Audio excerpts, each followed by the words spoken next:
Good evening again.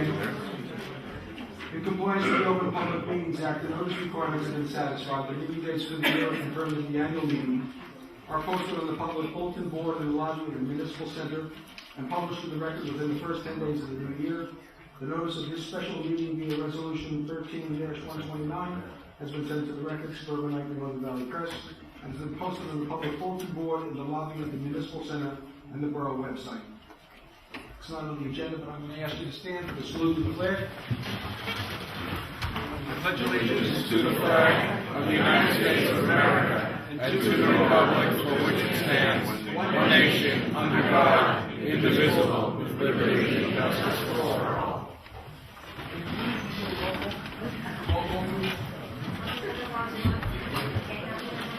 Here. Here. Here. Here. Here.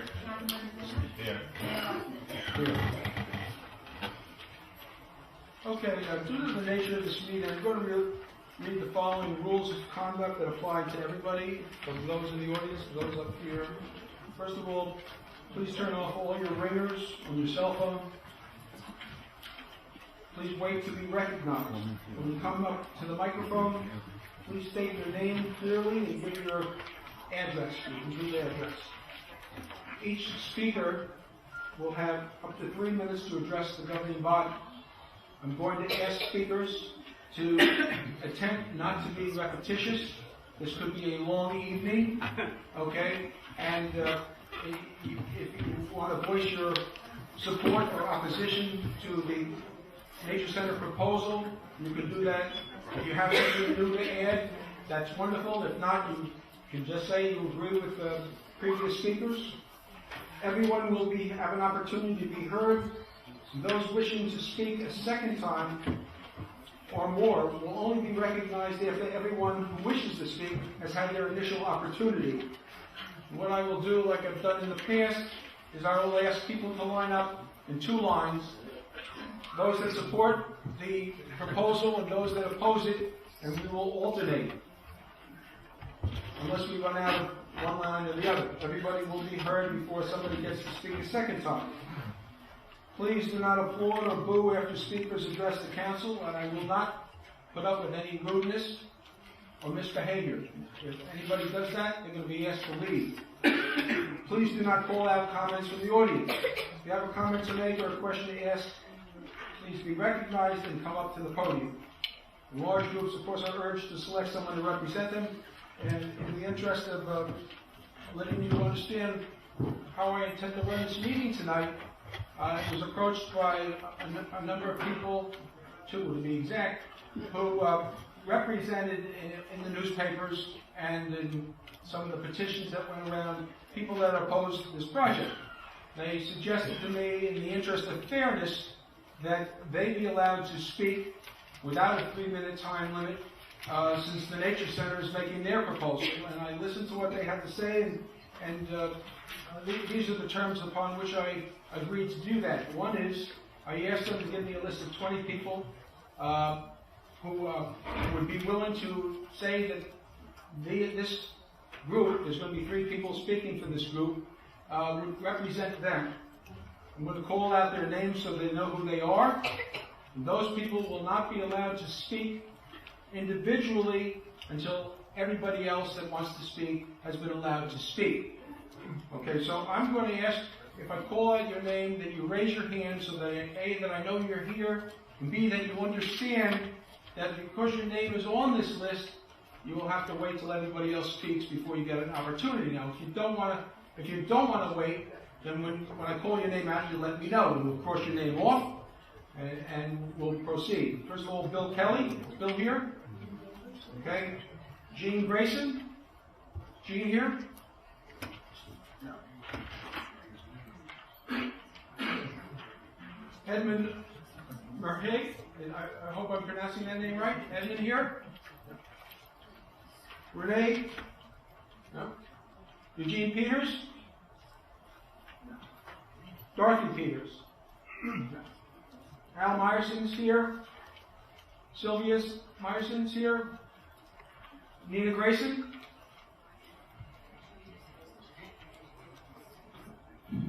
Scott Grayson? Edie Kornfeld? Thank you. Don Kornfeld? Thank you. Joan Bernstein? Dr. Ann Gilreath? Here, on the floor. Thank you. Mark Shervan? Amy Shervan? Gloria Kornstein? No? Irving Kornstein? Ruola Paturis? Is that Gloria? Are you back there? Thank you. Ann Kelly? Here. Mark Rose? Mark? I'm sorry? Here. Thank you.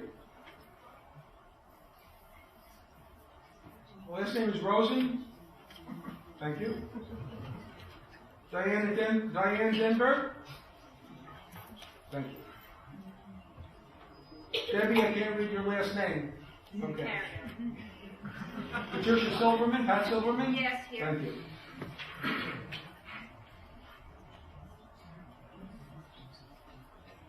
Roberta Wheat? Weiss, I'm sorry. Okay. Okay, so those of you that raise your hand, there's 15 of you, you understand that if you wish to add something to to what has been spoken, you need to wait till everybody else has spoken first.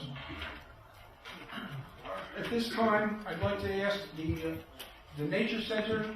Peter? Yes, Sorry, just two things. One, so notwithstanding the 3 minutes, the meeting's going to end at 11 per our normal rules of meeting length. Is that right? 10.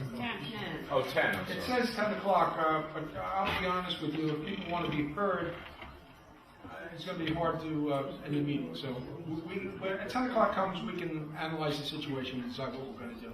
Okay. And then the other thing is the folks opposing the Nature Center are going to be given, who represent the 15, how many minutes will they be given? The folks from the Nature Center can speak as, make their presentation. No, The opposition. The opposition. They can make their presentation as long as they're not being repetitious. I don't see, they have information to put out there for everybody here willing to listen to it. So, and once again, I will be timing the others, but I'm never one to say if somebody wants to be heard, as long as what they're saying is not repetitive and informative, we'll listen. Mike or Jennifer, you want to introduce yourselves and or introduce who's going to be speaking on behalf of the Nature Center? One other thing, Mike, I'm sorry. Just in case people do not understand, this is a public hearing, a Green Acres public hearing. This is required by Green Acres, and the purpose of this meeting is for Green Acres to listen to the public.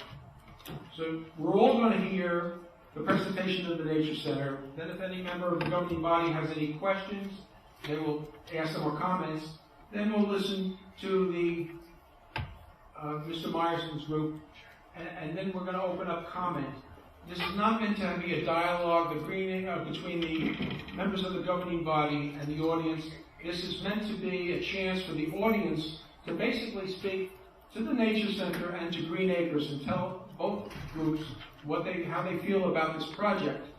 And one of the purposes of this is the Nature Center can go back after listening to your comments and perhaps make some changes if they feel some of your suggestions are good ones.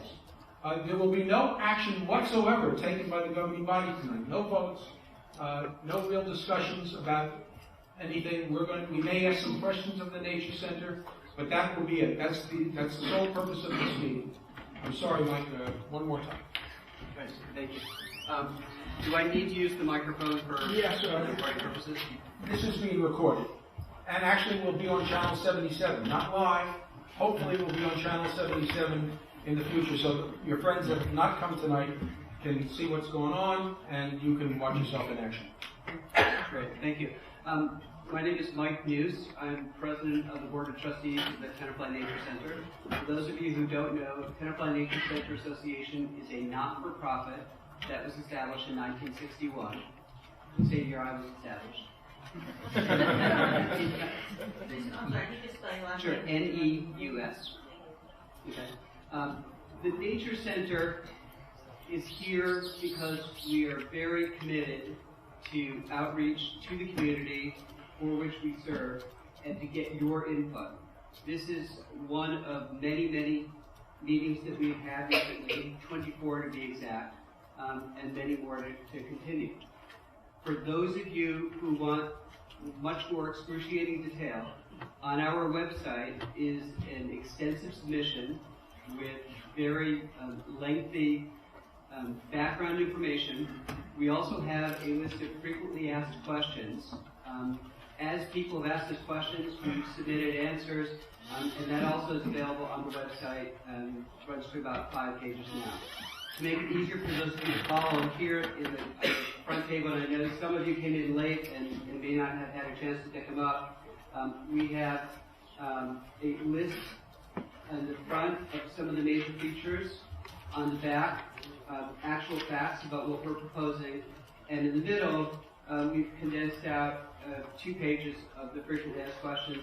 And hopefully, by putting that in writing and giving everybody a chance to look at it, it makes it easier for you to see what we're looking as a whole, and then to be able to make today more productive so that we're not going through it and giving you information that you already have. Those of you who don't know the history of the Tenafly Nature Center Association, it actually extends back to the mid-1950s. In the mid-1950s, when the last working dairy farm on Hudson Avenue closed, a group of concerned citizens looked about and realized that the East Hill, which was then largely undeveloped, was in danger of being developed and changing the character of Tenafly. So in 1961, a group of citizens created the Tenafly Nature Center Association. The previous few years, and extending out into the early 1960s, the borough acquired land that was privately owned and assembled that land in parcels, so that by the very early 1960s, 52 acres was set aside and was owned by the borough and was leased to the Tenafly Nature Center Association, so the Nature Center could create environmental awareness and environmental education. I had the recent good fortune to go into the library recently and go through Virginia Mosley's papers. It's a treasure trove of information on Tenafly, the history of the borough, not just of the Nature Center. And I found one particularly interesting brochure that says, "Why a Nature Center?" This again from 50 years ago. I want to read one line as to what we were established for. We want the Nature Center to serve everyone in the community. We wish to acquaint young people with the mysteries and wonders of nature, to create an understanding of it and a desire to conserve it. Our Nature Center will provide an opportunity for you to engage in wholesome activities that are both constructive and educational. In time, we hope our Nature Center will provide classes for adults in addition to the lectures presently provided.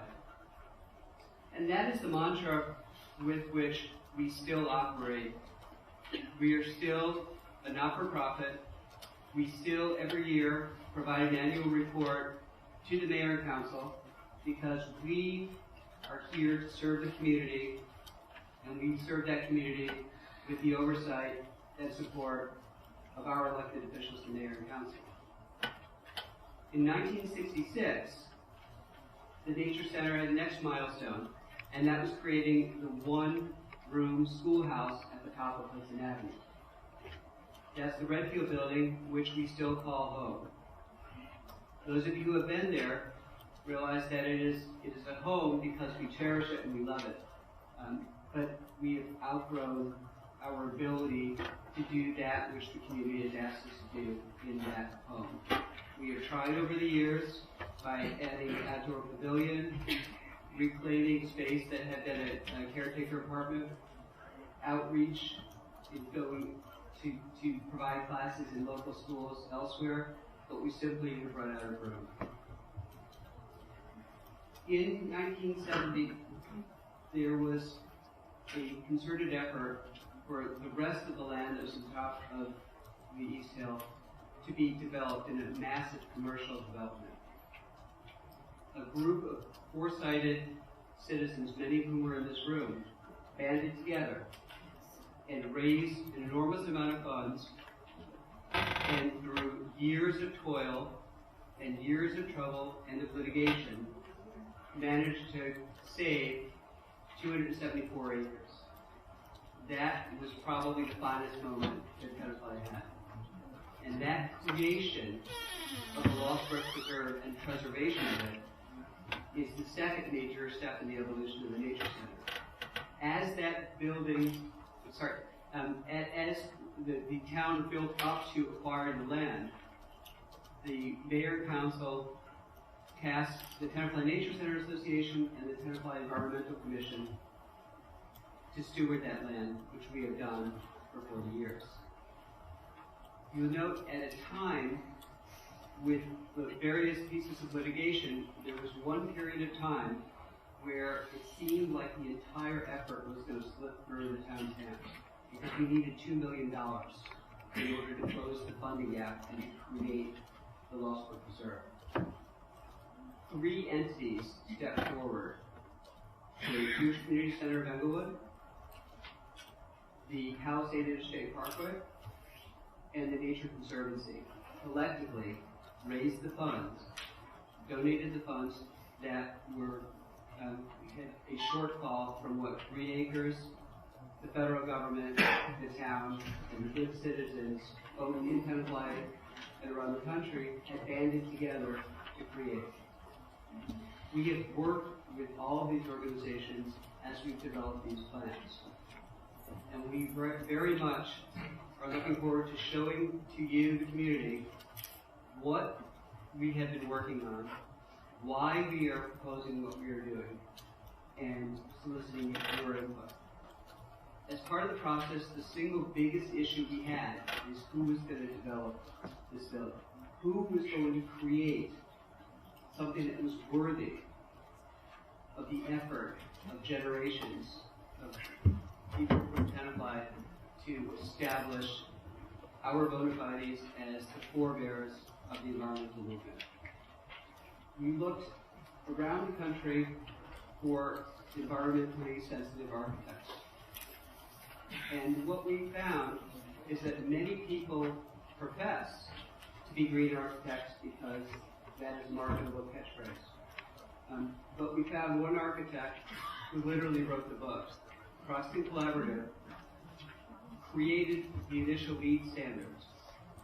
Randy Crosston, the principal, has designed buildings for the National Resource Defense Council, the National Audubon Society, Save the Day, and other organizations. All the information is available on our website.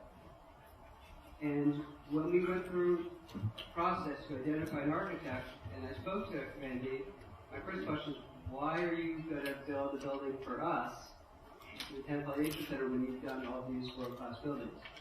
And he said, quite simply, my office is on 5th Avenue and 40th Street in Manhattan. I don't have a signature building that clients can come to see, and it means a lot to me. So that is how we got Randy Croxton, and we are very lucky, and I'd like to introduce him to you now to explain to you what process we went through to select the site and what the features of this building will be. Thank you.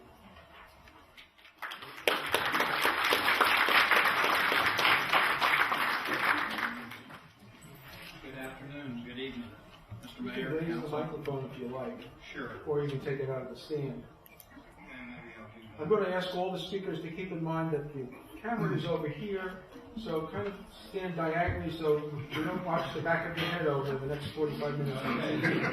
Very good.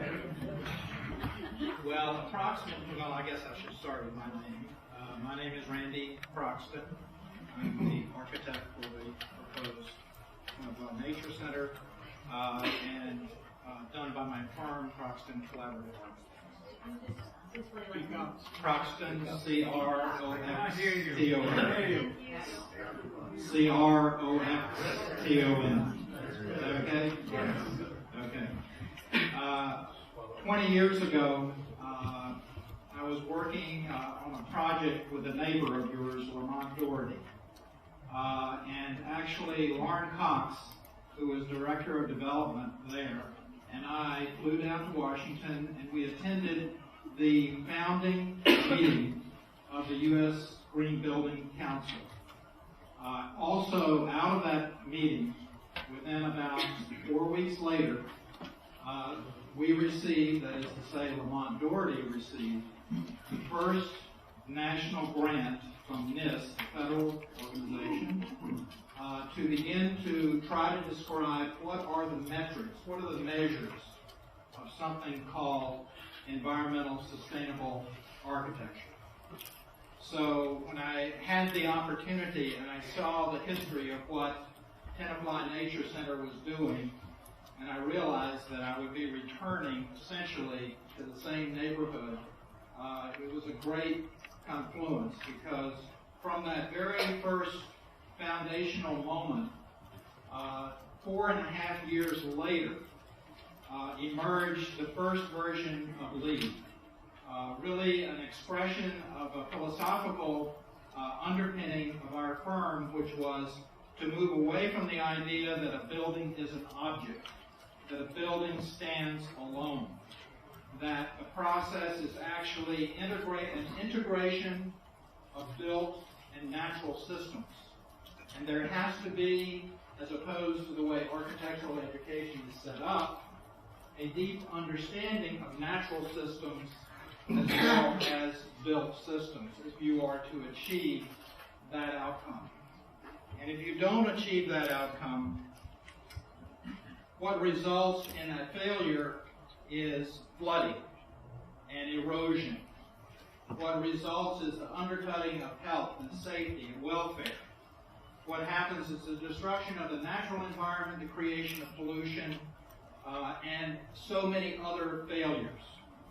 So that was a challenge, and we began in this project with the highest rating that currently is available from the U.S. Green Building Council, which is a platinum rating. But needless to say, because all of that flows from a lot of our work, and because it's only the parts that are measurable by a third party. So there is a world of additional environmental quality that is unique to each site, and understanding the nature of each individual site. I must say that the part of the mission of the Tenafly Nature Center that I don't think is always apparent, and I think it's at the core of the mission and the philosophy of the Tenafly Nature Center. And that is, you are not just trying to preserve X number of trees. You're not treating the land as if it's a zoo that you want to put a cage around. You want to have a deeper relationship. You want to bring people into nature. You want to have a deeper understanding, an education, a deeper experience. So if you're talking about that experience, you need to balance that idea of bringing people into nature but not destroying nature, of integrating built and natural systems but being able to teach and experience. So all the way from the road in nature to the Tenafly Nature Center summer camp, you're talking about that ability to bring people into nature, and that's the essence of their mission. So when I look at the nature of the physical nature of Tenafly, the history of Tenafly, I look to prior to 1876 to your original name. Your original name, of course, is Palisade, the township of Palisade. And all the way from the railway station and Angelique, all the way up to the boundary between the two watersheds, the watershed of the Hackensack River and the watershed of the Hudson River, which actually runs as a spine right down our property, right down those 400 acres. That is defining the character of Tenafly, from the lowest elevation to the highest point.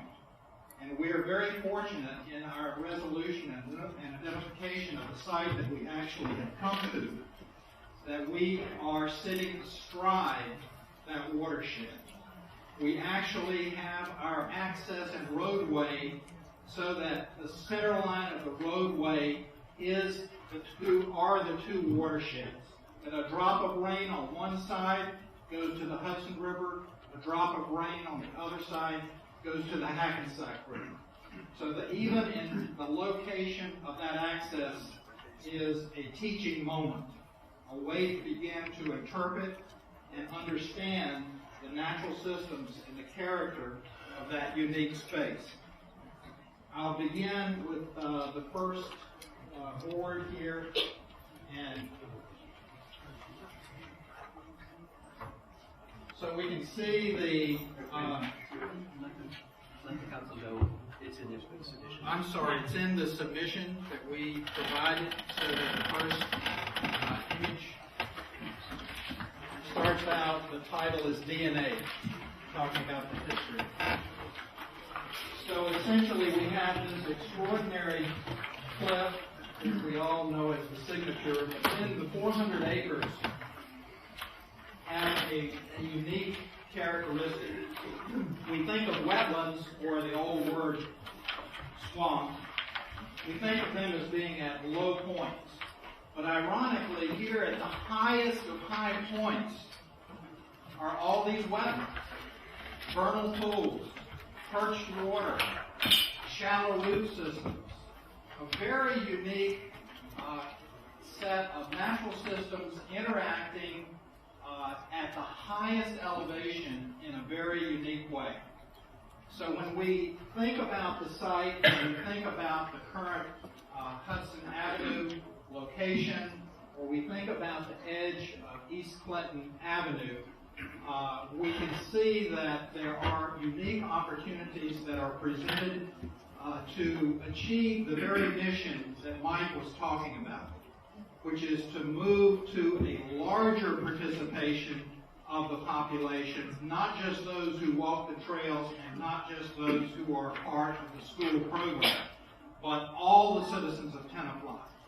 And in order to do that, we need to have universal accessibility, complete ADA accessibility. We need to have the parking, the building, the sheltering, the shelter of the summer camp attendees, the view to nature, the ability to come use a library, sit out on a sheltered porch, to be in nature, to come to a seminar, to come to a lecture. In other words, to finally and fully realize the aspirations first outlined, as Mike covered, all those years ago. So if we look at the site, as I mentioned, right down the spine of the site is that watershed, and you will see in the plan that watershed literally follows the parking lot. And I might point out that our building is not in the Hackensack River watershed. It's in the Hudson River watershed. Every drop of rain that falls on our building is, number one, captured, because it doesn't flow away. We collect all the rain and direct it into a cistern. All of the overflow, in any circumstance, goes into the Hudson River watershed, which is enormous buffer distance away. Another characteristic, when we look at the site, and here I want to move to a larger blow-up of the site. Another characteristic is that we are also, in a way, growing up in terms of our ability to serve. In other words, in the beginning, at the Hudson Avenue site, we are moving through a residential neighborhood. We literally have front yards and kids and everybody all along the road there. As we're beginning to grow up and begin to serve the full community, we would be bringing all that traffic along that line. East Clinton Avenue is designed to deliver people to a destination, a community destination. And one of the primary locators of the site is safety, is traffic safety. The metrics of best practice in traffic, an accel and a decel lane, a dedicated turning lane. Safety is right in front of every decision that has been made, and it has been a driver of the exact selection of the site that we're proposing. So East Clinton gives us, and you can look out on East Clinton, and you don't see front yards on East Clinton. You see side yards, you see fences, you see backyards. Or you see entry roads to larger scale community facilities and so forth, which is totally appropriate. So we're able to grow up to serve this broader community in the location that we're talking about on East Clinton. If we move to the more detailed decisions, we wanted to, number one, move deeper into the site. So we're 600 feet into the site. So there's no visual presence, disruption, and so forth of the nature center. We are able to move from the road elevation up to the elevation of the watershed line very quickly. And no steeper than a 3% ramp, and within 200 feet, we rise gently from East Clinton to the elevation of our plateau. And the key about that is that we achieve a further visual separation. It's not as though we're even at the same elevation when you drive along Clinton. We are tucked at a higher elevation that actually falls to the location of the building. So it is visually sheltered in every possible way from any intrusion on East Clinton Avenue. Another aspect which is shown in the strategic site planning is that that plateau extends out to a very important point on the site. It's a high point where you can literally overlook a 26-foot drop down to one of the low points on the site. So that we've oriented the building so that the sound of traffic, the view of the road in the wintertime, in the summertime you would not see the road, but we've oriented the building so that there is no awareness of the built environment from the classrooms, from the seminar room, from the porch overlooking in nature. We've rotated the building 26 degrees off of true north-south so that it has this complete connection, undisturbed, to nature.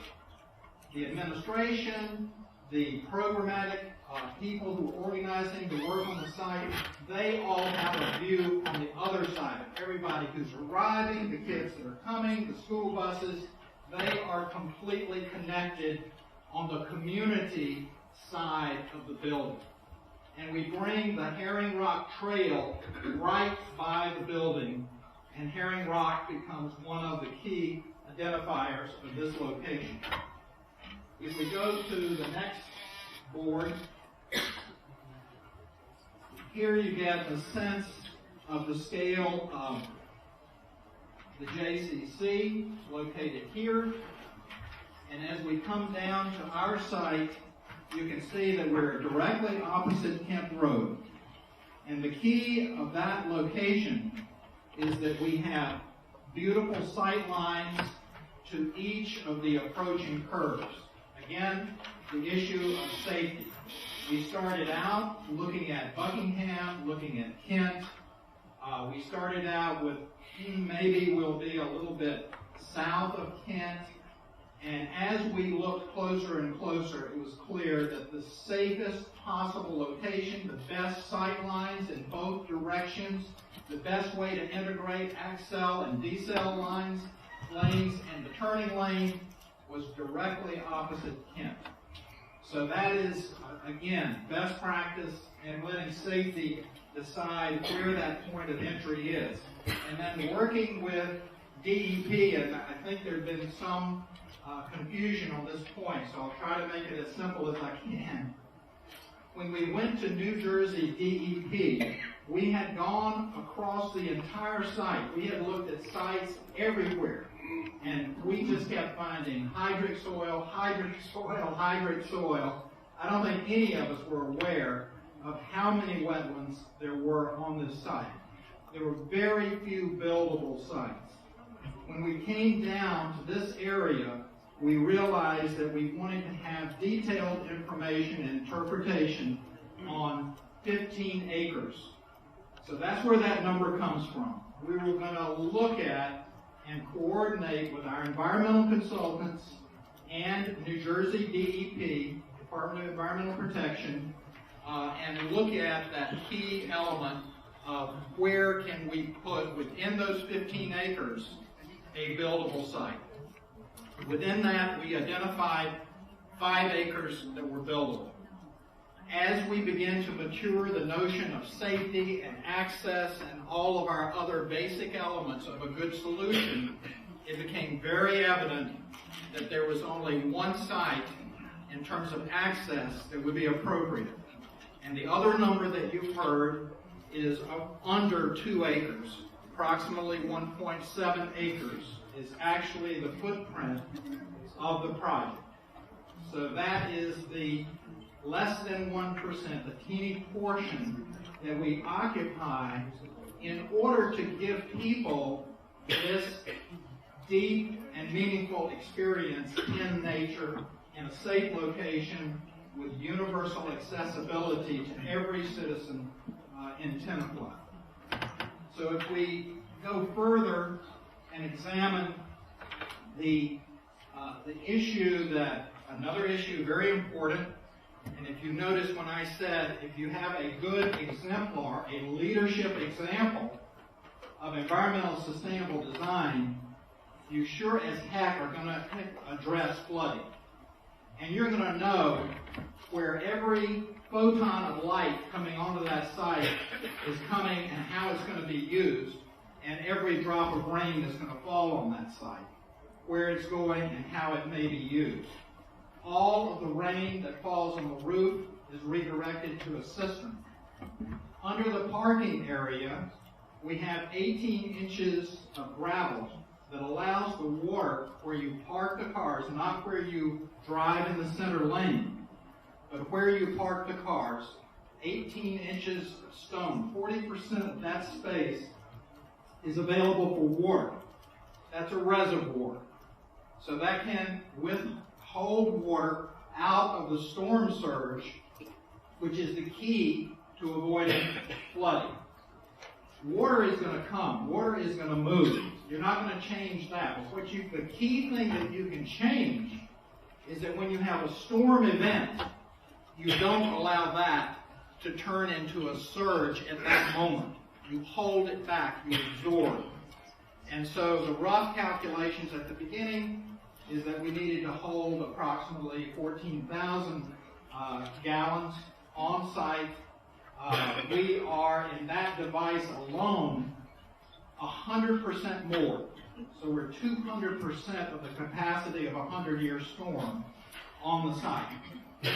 So we're, in addition, with the rain gardens, we're taking water, we're putting it into root systems and natural systems, we're transevaporating that water back into the atmosphere, we're evaporating that water through surfaces, and we're addressing all aspects of a very critical issue and one that should be raised on any project.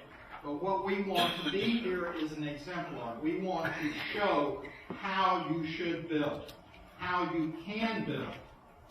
And obviously we're moving off of the existing facility where these were not the driving issues at that time.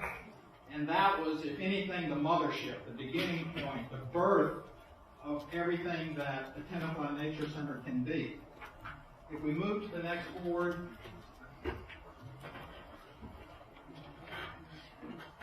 I'll speak very briefly about the characteristics. I'm sorry, I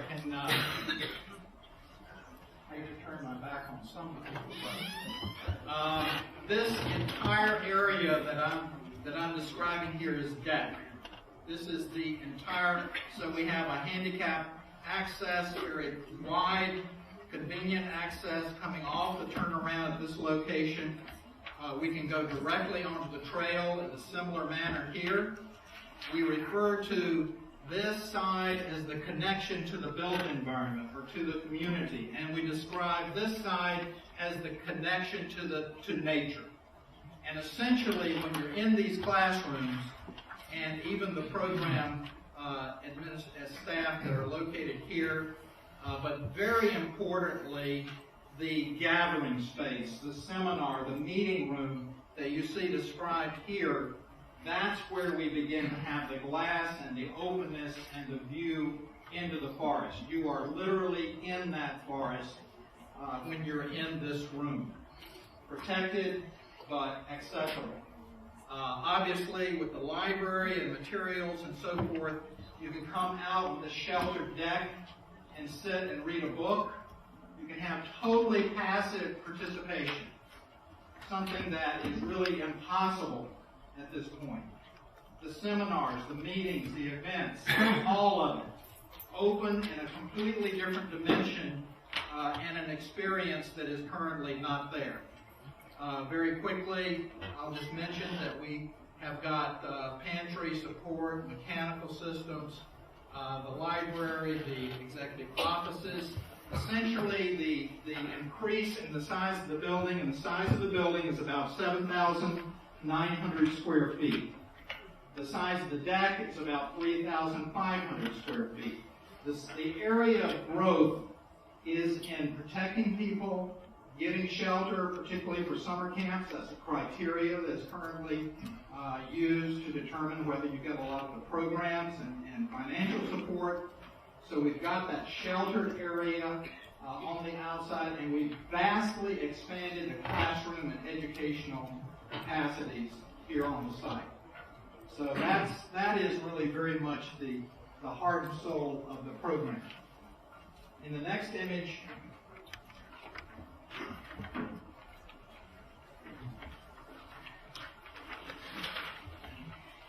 you can see an image of the building. In this location, we're looking at the end of the roof where the water comes off. In a feature here, you have a long corridor, and if it's a rainstorm and you look down that corridor, you literally see the waterfall coming over the end of the roof and down into the system. The view to the nature side, the private view into the forest, is located here. And as you can see, the building is quite solid, with relatively small areas of glass and view inside and out, until you come to the most sheltered end of the building, and you open up that seminar room, and you are literally in the forest. If you look at a section that is cut through the parking lot and come all the way up to the building, 600 feet deep into the site, you'll see that is where that grade falls away, and your deck is actually perched up 26 feet. This is the hardly visible view of the building as you approach, nestled back into the forest. We had to go in about 200 feet to even get it onto this rendering, to make it visible on this rendering. And this rendering is only showing really the fundamental trees, 400 and some trees that we have surveyed, plus others that are visible in photographs. So this doesn't even represent the density of the forest as it exists. So you can see the care to keep it in nature, and yet the link back in terms of safety, in terms of accessibility, that we've maintained in the proposal. The final comment that I would make is that the role of the building and the role of Tenafly Nature Center seems to us, of course, let me confess my conflict of interest as the architect I'm wild about the project. I love the design, and our firm is so proud of this building. But it is to me, the most logical of extensions of mission and meaning as we have come to know them here in your community. Thank you very much.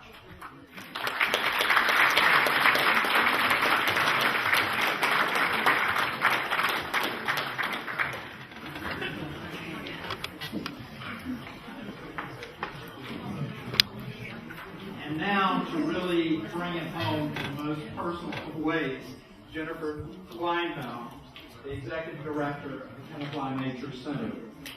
Excuse me, you know that there's a reporter from the record outside who's been denied access to this meeting as well as the photographer? And I think they should be here.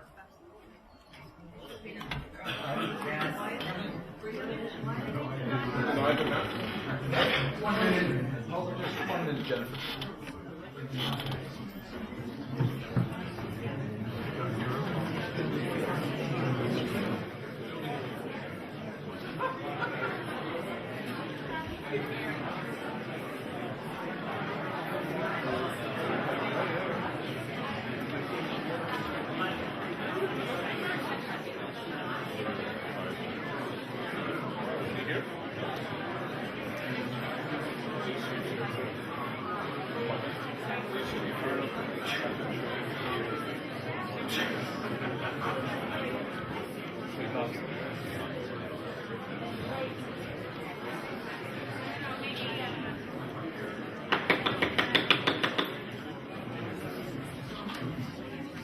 Basically, we've reached capacity in the room, so I'll donate my seat. fine. Are you giving it to the reporter or the photographer? I'll be going to the photographer. And while I have my 2 cents here, Excuse me. I know, but I'm going. Well, then I'm go. going to say something. No. No, I'm going to say it. I have a right to say it. No, I've lived in this town since sit down. 1974. I'm not sitting Don't be a down. bully. I'm not being a bully. There are rules to But I'm follow. saying, There are rules for everybody. I am- If you would like to speak, sit down and you'll have your I'm giving turn. my seat to the photographer. She gave the, don't worry about it, the photographer will get in. Sit down if you would like to speak and wait I your want to turn. see him come in. I don't trust this at all. I'm going to say it You one know more how many time. people are If you'd outside? like to stay, sit down. Otherwise, you have to leave. Your choice. I want to see the There are photographer. going to be the same rules for everybody. That's all. And the press.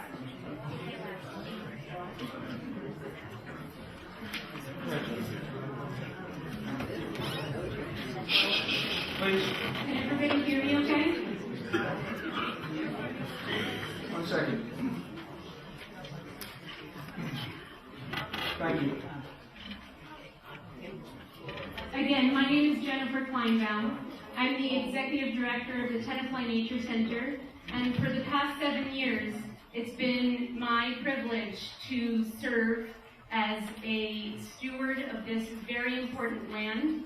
And I just wanted to tell you my background and how I come to this as a biologist and an ecologist with studies in forest ecology and a lover of the outdoors, a hiker. And if you didn't know already from our articles in the Tenafly Nature Center news, I've also named my daughter after a national park. And now that you've heard all about our history, you've heard about our need for a new facility, you've heard our detailed architectural plans, I wanted to step back for just a moment and remind everybody why we're really here. Our mission of land preservation and environmental education has been the same for 52 years. It hasn't changed. An education and discovery center, a building, is only one of the tools that we use to educate people about the outdoors, nature, and science.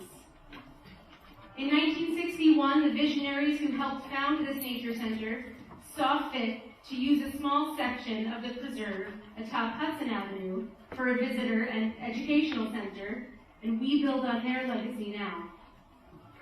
Of course, there are many things that have changed since then. It used to be common to engage with wildlife by killing them. Now we shoot them with our cameras, and wildlife photography is the norm. It used to be common to take animals from their habitats in the wild and observe them in our homes. Now we travel on eco-tours and help fund the protection of these sensitive areas. Some preservationists used to think that putting up a fence around a nature preserve was the best plan, that isolation is the best way to protect it. But only a privileged few are allowed access to this nature, and that outdated philosophy removes nature from the public and from public consciousness. And now our understanding has evolved. As modern preservationists, we now know and practice what environmental organizations around the country do. We know that inviting people in to have direct experiences in nature is the best way to protect any piece of property in perpetuity. That hiking in an oak forest, seeing a great blue heron, hearing bullfrog calls, learning and participating, sitting and meditating are the best ways to carry these experiences with us throughout our lives and to impart those values to our children. This is also important because even though the environmental movement has changed and our programs have grown, our facility has not. Our organization is a not-for-profit, member-supported one. We're open, transparent, and are trying to share all of our information with the public as soon as we have it to share with you. So far, we've consulted internally with our trustees, our committees, our members, our staff. We've externally solicited information from different town committees, the Historic Preservation Committee, the Environmental Protection, the Environmental Commission, the Planning Board. We've met with citizens groups, and we've answered all of their questions in real time. We've consulted with the organizations that helped to originally fund the Lost Brook Preserve. And for those of you not familiar, the Lost Brook Preserve is the section of land where we're proposing to put the new site of this new Education and Discovery Center. Overwhelmingly, the organizations that we've approached have endorsed our project, have approved, and enthusiastically sent in support letters to show their support for our project, our site selection, and our forward thinking in enabling people to access 100% of the nature preserve and more people to have access to the sensitive lands that we steward. I want to list for you very quickly the major original funders of the Lost Brook Preserve. Some of you know it as the Blankman Tract, or owned by Centex Corporation. These are the organizations who helped to purchase that property. First, the Borough of Tenafly is one of the major funders, and many of the citizens helped to buy bonds that went toward the purchase of that property. The New Jersey Green Acres Fund, who's not only a fund that supplies money, is also a regulatory agency and governs this land, as well as governs all of the land that the Tenafly Nature Center stewards.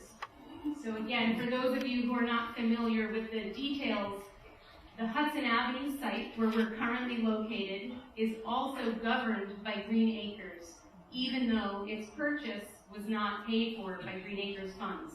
They're subject to the same exact rules, and we'd have to go to them for any improvements to that facility as well.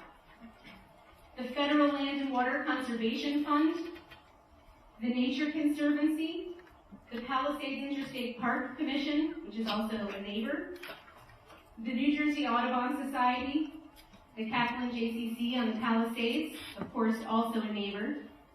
We also approached many civic groups and some of our sister organizations, the Tenafly Rotary Club, the Hackensack Riverkeeper, and the Alliance for New Jersey Environmental Educators.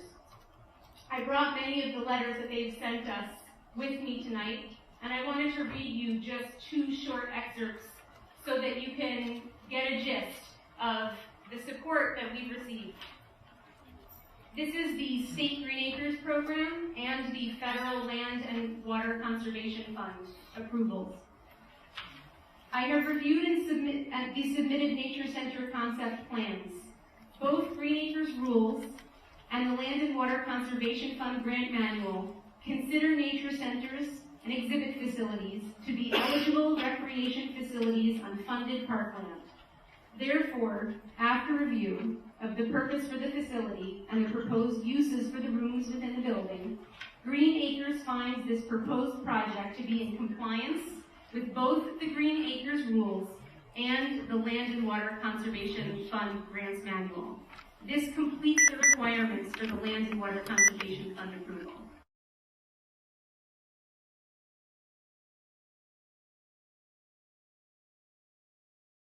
Services and stewardship for Green Acres of the New Jersey DEP.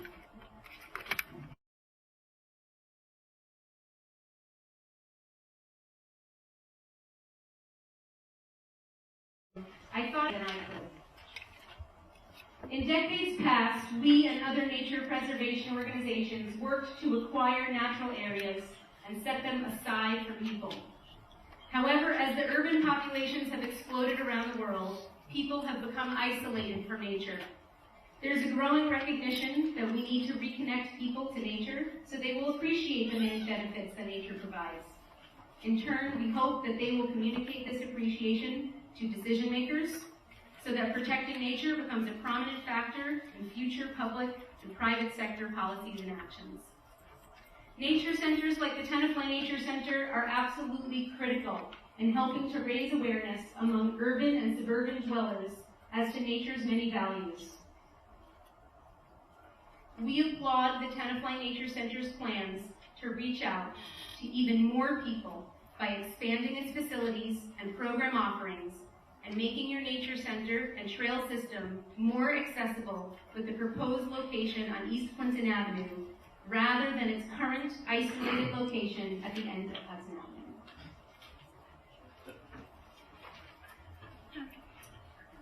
So in conclusion, the Tenafly Nature Center's mission to preserve and steward this landmark property was created to meet a community need in 1961.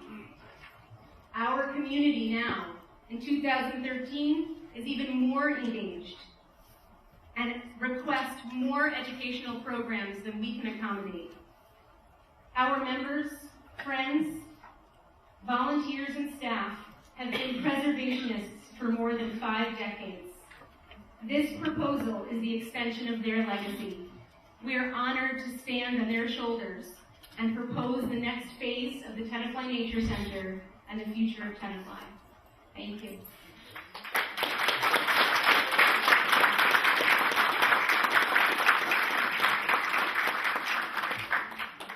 Okay, I believe that concludes the presentation of the Nature Center. I'm going to give the members of the council an opportunity to ask any questions. I'm sorry? One more person. One more person? Nature Center. I apologize. I didn't said that you were finished. I'm going to be brief because I know a lot of Introduce yourself. tonight. My name is Paul Keys. Paul Keys Landscape Architecture, 111 North Summer Street, Tenafly, New Jersey. I've been a resident for about 25 years. You know, I never imagined I'd be standing here tonight. When I used to ride my bike up that hill, you know, with my fishing pole when I was a kid, and get chased out of the nature center for fishing in the pond. I never imagined I'd be standing here tonight talking to you about this. And, you know, a couple years back, I'm new to the game here. My company is providing landscape architecture services, and we're donating those services to this mission. A couple years ago, Mike News came to me and he said, You know, you can build, you're a landscape architect, you're a resident, very passionate about what you do, you have a background in environmental education. Come on, help me out, let's do this. And I said, okay, I'll think about it. So a couple days later, I went back to him and I said, yeah, you know what, I'm going to do this. I'm going to get involved in this project because I need some charity work to do. It's good to be community involved for our business, to be honest with you. And it's kind of right up our alley. You know, this is what we do. We deal with green. So, you know, over the last couple of years, when I went there, the building was already decided, Randy was already on board, and I kind of studied the plans and I looked at them. And, you know, over the last month or so, you know, a lot of people have come up to me and said, don't you regret getting involved? You know, with all this opposition, you got letters in the newspaper, people throwing stones at you. And I thought to myself, you know, and actually as a designer and a landscape architect, you'd be surprised at how much we learn from the opposition and how good it has been for us. Because we really listened to what they wanted and what they had to say. And as designers and environmental planners, we don't know everything. We learn a lot along the way. We learn a lot from point A to point Z. That's how we get better at what we do. And the other reason I wasn't opposed to the opposition is because Mike takes most of the front of that, and I don't really get a lot of that. So kudos to Mike on that one. So he asked me to get involved. He goes, oh, we got this guy Randy Croxton. He's this New York City architect. He's going to come out and design this building for us. And I looked at the initial plans. I thought to myself, oh, another New York City architect that I'm going to have to deal with to fix all of the balisters that he's going to leave on my land. And I was so wrong. I was so wrong. And you all know how critical I am of projects, and how I agree, and how I disagree. And I stick to my values and how passionate I am about things. And I gotta tell you, this is a brilliant building. It's brilliantly sited. It's brilliantly designed. It's so environmentally sensitive that there really is not much for me to do. I'm going to simply put the wallpaper on the walls here. Because Randy really, and his staff, an amazing staff. It's not just Randy. An amazing staff. They come to me constantly with solutions, problems, solutions, and they have really solved and taken care of a lot of the work that I actually do. So for me, I get to put the wallpaper on the walls here. And one of the big things is, people say to me, oh, you know, we're going to see this building from the street, and it's going to cause so many problems, or we're going to knock down so many trees, and honestly, I never thought about it in that regard. I really didn't, because I'm before the planning board and the board of adjustment all the time, and all I do is hide buildings and hide projects. Oh, we're going to do a townhouse, and the neighbors are screaming, and we're going to put up trees, and we're going to do all this to hide it. I never thought about it in that context. And the reason being is because I thought to myself, when people come to this building, I want them to feel like they're in the woods. I didn't want it seen from the road. And I thought, how is this going to happen? And you take a look at this site and how it kind of snakes in, and how difficult it was to find a buildable site. And from an environmentalist perspective and a designer's perspective, it's almost like it was put there for us, like nature designed itself. It's that good. It's that good. So I'm not going to take a lot more time. I'm not going to get into a lot of specifics about nature and history and all that stuff. You guys can do that another time. I'm going to get off this mic because I want to listen to what people have to say here. It's that important to me. Okay? Thank you. Please support the project.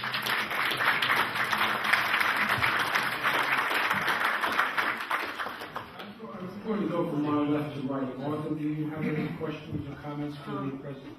Well, I want to hear the rest of the people. I agree with Paul. I'm here to hear the people. But I would just ask one quick question. If this goes forward, and when this goes forward, what do you believe will be the completion date? When will our celebratory grand opening happen? If we had the funding all in place now, and I told Randy go, we would have shovels in the ground in 1 year, and it would be 2 years before you'd actually cut the ribbon. But that's actually premature because you don't have the funding now, and you don't have the final approval from the council. That's correct. So that would add to those 2 years. That's correct. It would be 2 years from both approval and funding. Mark, John, you have anything? No, I don't. Nadia? Nadia asked me, it's negligent to apologize that she's had some health issues and she's putting her glasses tonight. Tony, do you have anything? Yes, I'd just like to ask the architect concerning input from the fire department and the police department. You talked about safety. Yes. Can you elaborate a little bit on that? Sure. We've had that meeting. One of the key aspect is access, and I think I mentioned to you. Let me try to. Is that better? I think I mentioned in passing that the maximum grade at any point is 3% on the entry roadway. That has to do with being able to get to the building. Also, the turnaround, the radius, and access has all been designed for that very specific reason, to get deep into the site and be able to get to the building in case of fire. Thank you. Tony, anything else? Mark? I have a question for, I believe it's the architect, regarding, you brought up the issue of flooding and water from storm surges and things of that nature. How does the proposed construction of the roads change the risk of flooding to any of the homes south of Clinton Avenue? Does it change it at all? There are two parts to that question. The one that people associate with flooding, with flood events. In terms of flood events, we're actually sequencing the water in such a way that the intensity and frequency of flooding will be reduced. However, the total volume over time may actually increase. But that's not the issue. The real issue in water, in the management of stormwater, is avoiding the surge and the flooding and the overcoming of the spaces. And that's why the additional way above code reservoir on the site, the location of the building itself on the Hudson side of the watershed, so that the building itself is not even located there. And in addition, we have rain gardens and other natural means of, again, absorbing and reducing the amount. It will not, I'm not representing that it will prevent flooding or that there will not be any flooding event, nor am I representing that there might not be a total overall increase of water moving through the site. But flooding is specifically what we are improving. Thank you. Barry, please. Yeah, I have several questions, if I might. Let me first address this to Michael. And I want to address these questions to Michael and Randy and Jennifer, because I know that a lot of the fine folks on the opposition, from the opposition, have asked these questions. Many times we maybe haven't had the answers, and this, I think, is the appropriate time with all the folks in the room and with all the Randy and Michael and Jennifer with the answers to get these out. So, Michael, first question: can you step us through? You took us through some of the history. There's been a lot of conversation and questions around funding, the use of this land. What was the intent of the council? What was the intent of the ordinance? What was the intent of the referendum years ago? Can you speak at all to the history, what the language said, what Green Acres may have said back then, and the applicability to us today? Certainly, I'll defer on approval questions and referendum, but I have gone through the history. The town passed, it had a referendum to provide for the funding by bond, and that referendum passed in 1974, I believe. As a result of a series of lawsuits, there was a funding shortfall for the acquisition of Lost Brook Preserve. That funding shortfall was approximately $2 million, $1.9 million. That was made up by $1 million from the JCC, $500,000 from the Palisades Interstate Parkway, and $350,000 from the Nature Conservancy. When the land was purchased, in addition to that, it was about $9.4 million, including legal fees.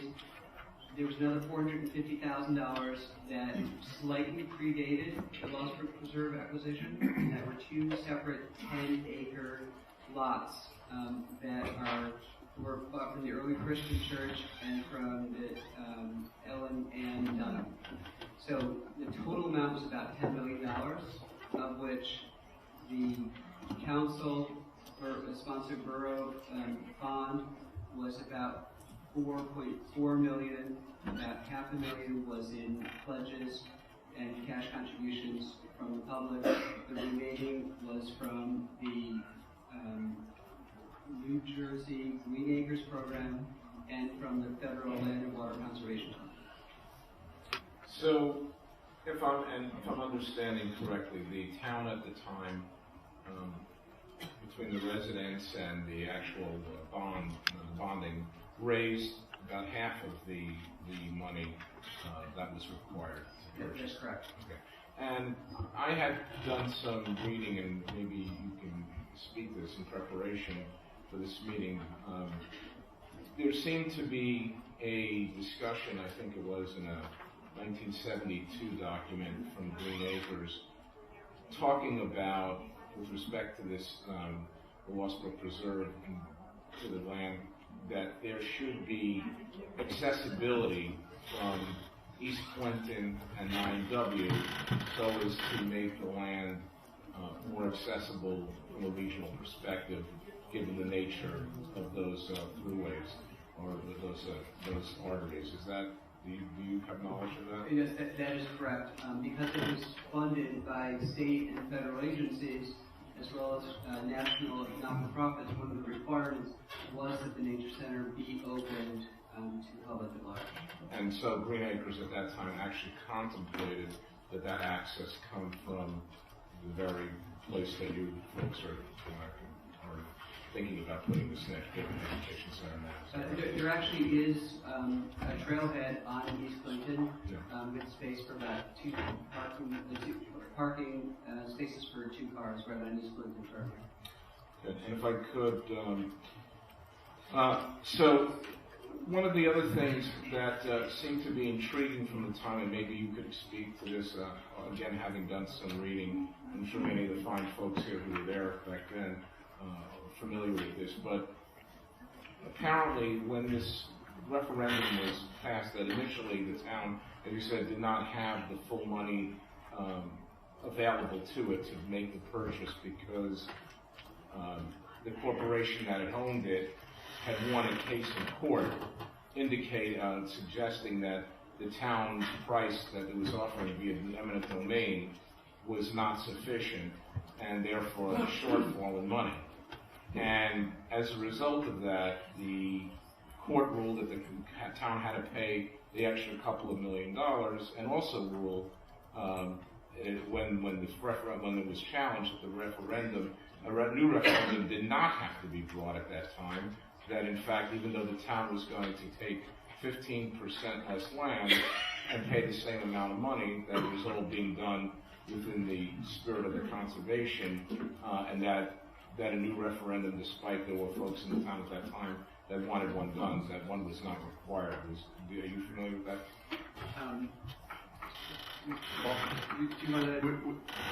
I had actually discussed this, Barry, with Mike. We looked over the history of this, and yes, that's correct.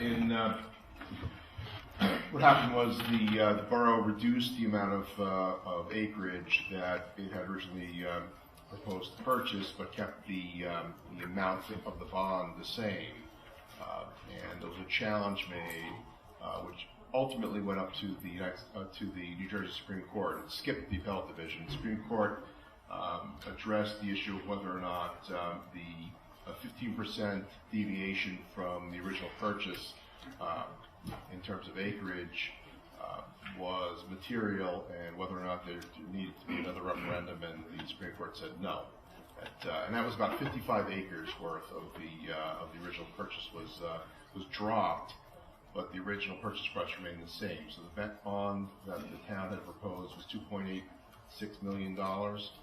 They were putting up an additional $2.86 million in financing, temporary financing that was being matched by Green Acres, and they purchased 55 less acres. And then the JCC took some of that, as did the PIP.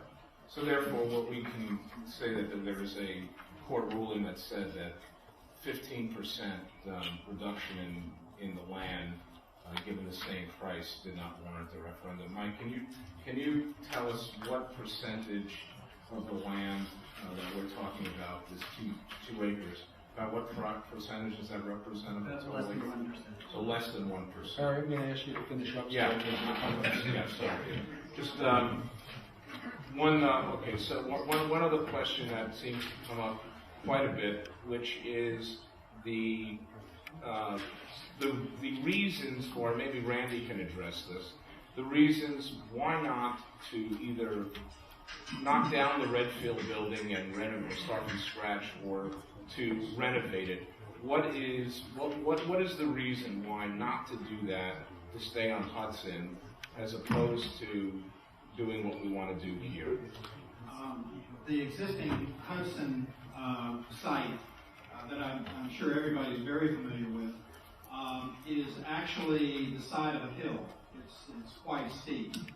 As a matter of fact, there's a steepness on it. For instance, very recently there's a meeting room on the lower level. There's not handicap accessibility between the existing one-room space and the lower level.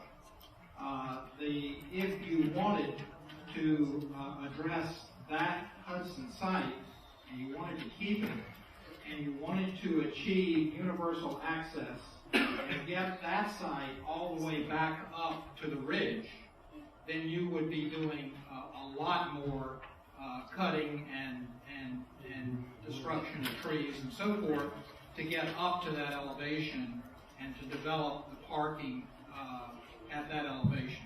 In this case, and I actually was pointed out to me, I didn't address this. In this case, you are immediately within 200 feet moving up to the elevation of the plateau. You achieve it right on the spine of that plateau and of the watershed. And that is not how you would be approaching it on Hudson. You're literally coming perpendicular to the watershed, and you're having to climb the hill to get up to that watershed, and then you would be clearing the lands and so forth of parking in the building at that elevation to achieve an equivalent amount of accessibility.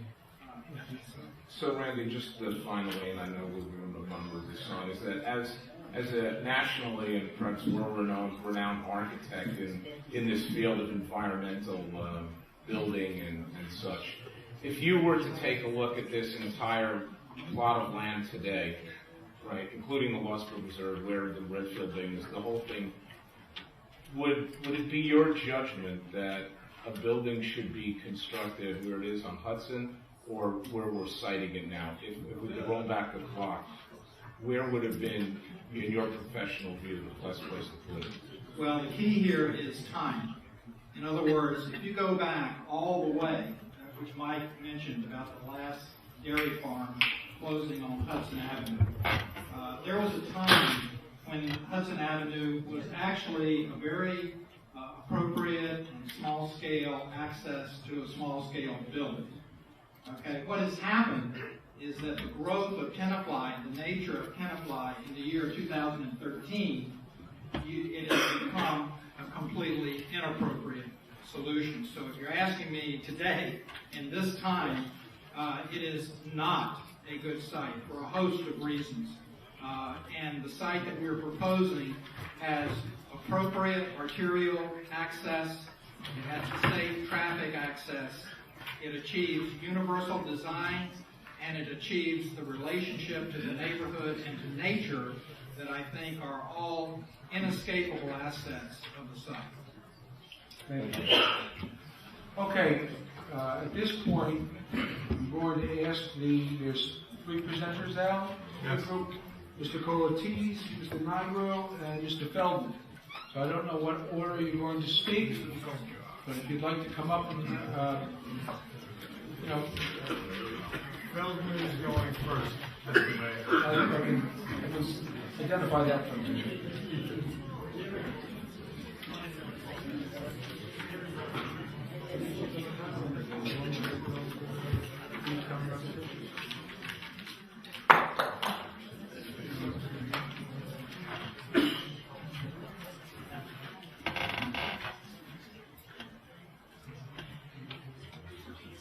Mark, you need to identify yourself for the record, please.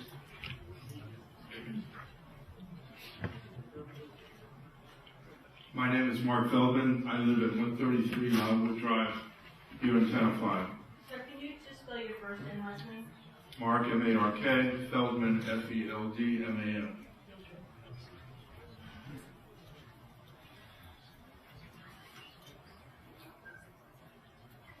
For over a year now, the people of Tenafly have been subjected to a well-financed propaganda campaign to cast the Nature Center Board's proposal to build on protected land in a positive light. And many of us have come here tonight to say, we have had enough. Enough of the ludicrous proposition that to conserve a forest, you need to destroy it. And enough of the idea that creating a country club in the woods for donors is really in the best interest of Tenafly, rather than a marketing strategy to promote the self-interest of a private organization. And we have come here to set the record straight. First, about how this proposal is a breach of faith with the people who raised the money to acquire the property in the 1970s. Second, how this plan is a breach of the trust placed in a private organization, the Tenafly Nature Center Association, which we expected to act as guardians of the property, not exploiters of it. Third, we are here to say that this proposal is a woefully biased and incomplete answer to the real underlying challenge, which is how to transform today's inadequate nature center facilities into an improved venue for appreciation of the park's features. And finally, we are here to express to you, our governing body, our profound disappointment that you have abdicated your responsibility to the citizens of Tenafly by failing to deal in a thorough, transparent, and scientific manner with a land issue of major impact on our town. We contend that the proposal before us tonight is deeply flawed. We also contend that there is much more relevant information about the project that has been withheld from the public or not researched in the first place.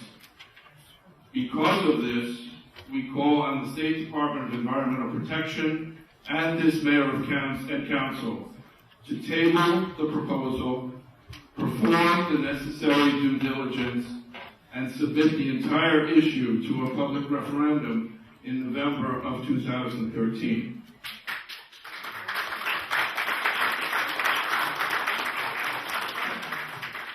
To clarify for everyone, what are the basic principles that we, the park preservationists, bring to this important issue? Principle number one, This land is public land. Any change in its status requires thorough vetting by multiple levels of government with full participation by the public. What we have experienced to date is a cursory, partial examination of the project at best, with substantial relevant information withheld from governmental bodies and the citizenry at large.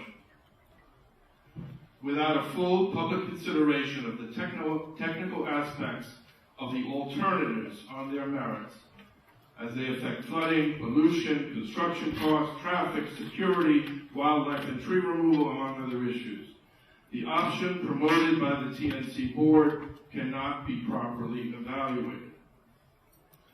Principle number 2. The land on which the Nature Center Board is proposing to build, commonly known as the Lost Brook Preserve, has a unique history.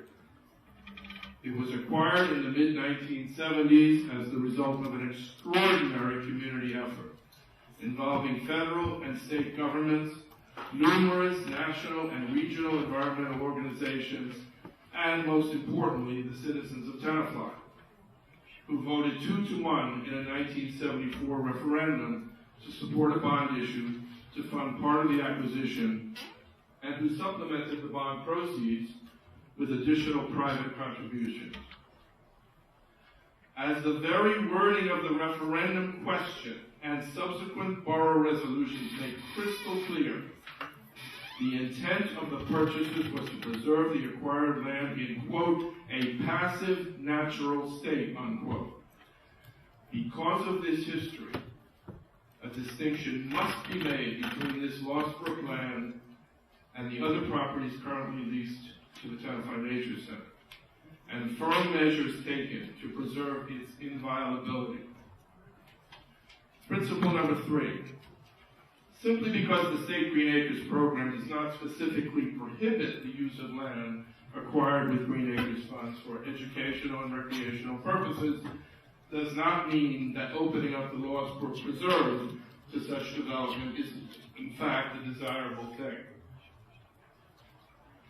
While the Nature Center Board claims to have done its own exhaustive studies of various options for upgrading the existing Nature Center facilities, many of us remain unconvinced that a perfectly adequate base camp and educational facility could not be built on or near the present Nature Center site. Before any consideration is given to alternate venues, the pros and cons of rebuilding at the present location should be examined in detail.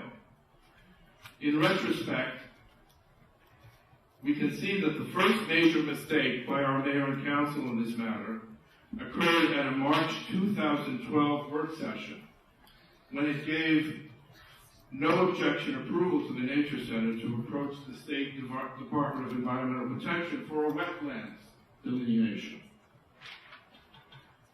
Since the letter to the DEP was not tabled at the meeting, there was no opportunity for the public to examine the specifics.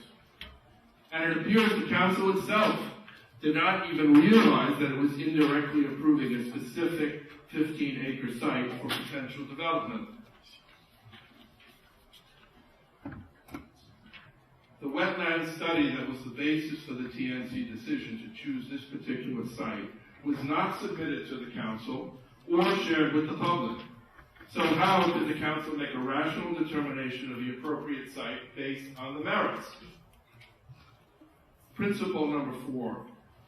We disagree strongly with the Nature Center Board's claim that their proposal will be cost-free to the residents of Tenafly.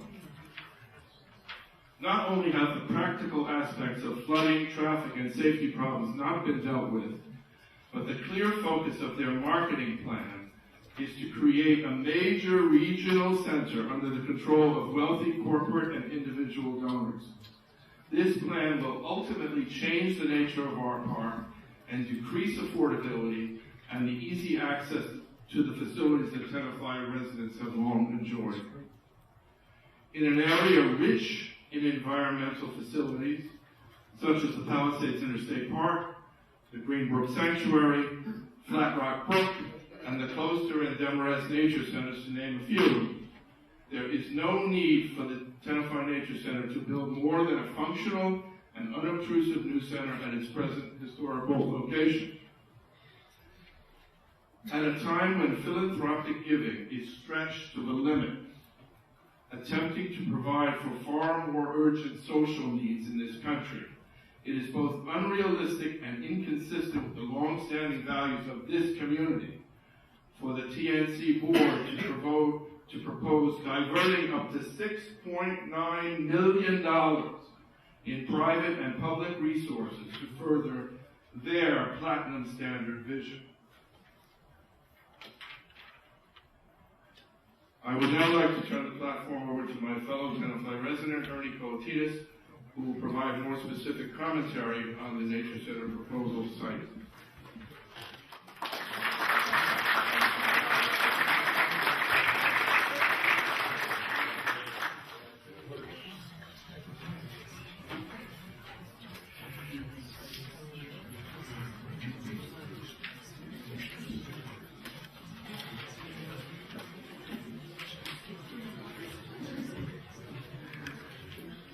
My name is Ernest Koltidis. I live on 164 East Clinton Avenue.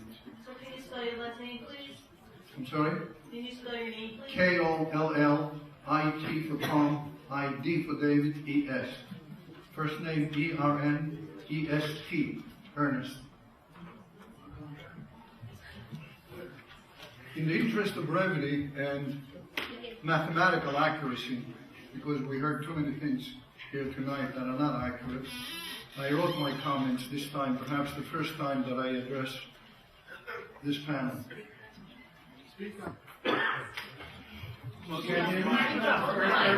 Ernie, just lean into the microphone. The microphone is off now? No, it's on. Stand a little closer. All right, I'll put it in my mouth. A lot has been said and a lot has been written by the current management of TNC and by Tenafly residents about the proposed new nature center.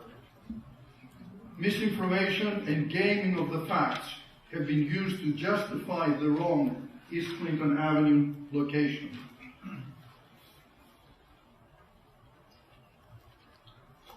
And hasty decisions have been made by this mayor and council, not based on accurate facts or based on wrong facts that were presented to them. Virtually every one of us in this room, I believe, certainly the preservationists of the Green Acres, of whom I'm proud to be a member, are in favor of a new nature center.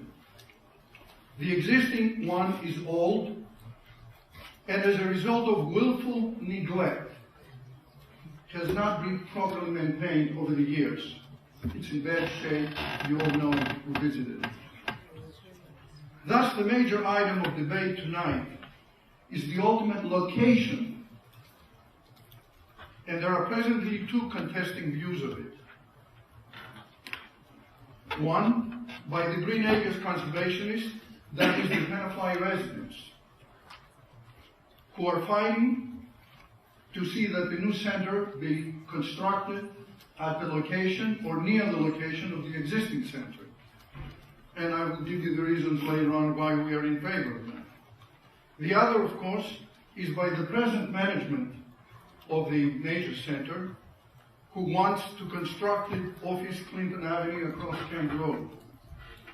We must note here that the preservationists, of which I'm a member, as I said earlier, are investing our own time, our own energy, our own resources, with no particular interest other than to preserve the Green Acres. Whereas the Nature Center uses funds, ironically some of which come from us, the taxpayers. Although there are some other overriding concerns, let us first look at the practical aspects of the two sides. And let us begin with the Nature Center current management's proposed East Clinton location. Here are some of the disadvantages in constructing a new nature center building off East Clinton Avenue. All utilities would have to be brought in, requiring new installations, new digging, additional costs, traffic jams, inconvenience, etc. Large number of trees will be destroyed to make room for the new approximately 12,000 footprint building, which includes 7,950 square feet of the building itself, which incidentally has been increased just recently from 7,700, and 3,000 to 4,000 square feet of wraparound deck, for a total of approximately 12,000 square feet footprint. Access and turning roads, as well as parking for cars and buses, which are always conveniently left out by the previous speakers, buses, will require major soil, rock, and boulder removal, and more destruction of trees. These Clinton Avenue locations is unsafe in spite of what you heard before. For children visiting the nature center on bicycles or on foot.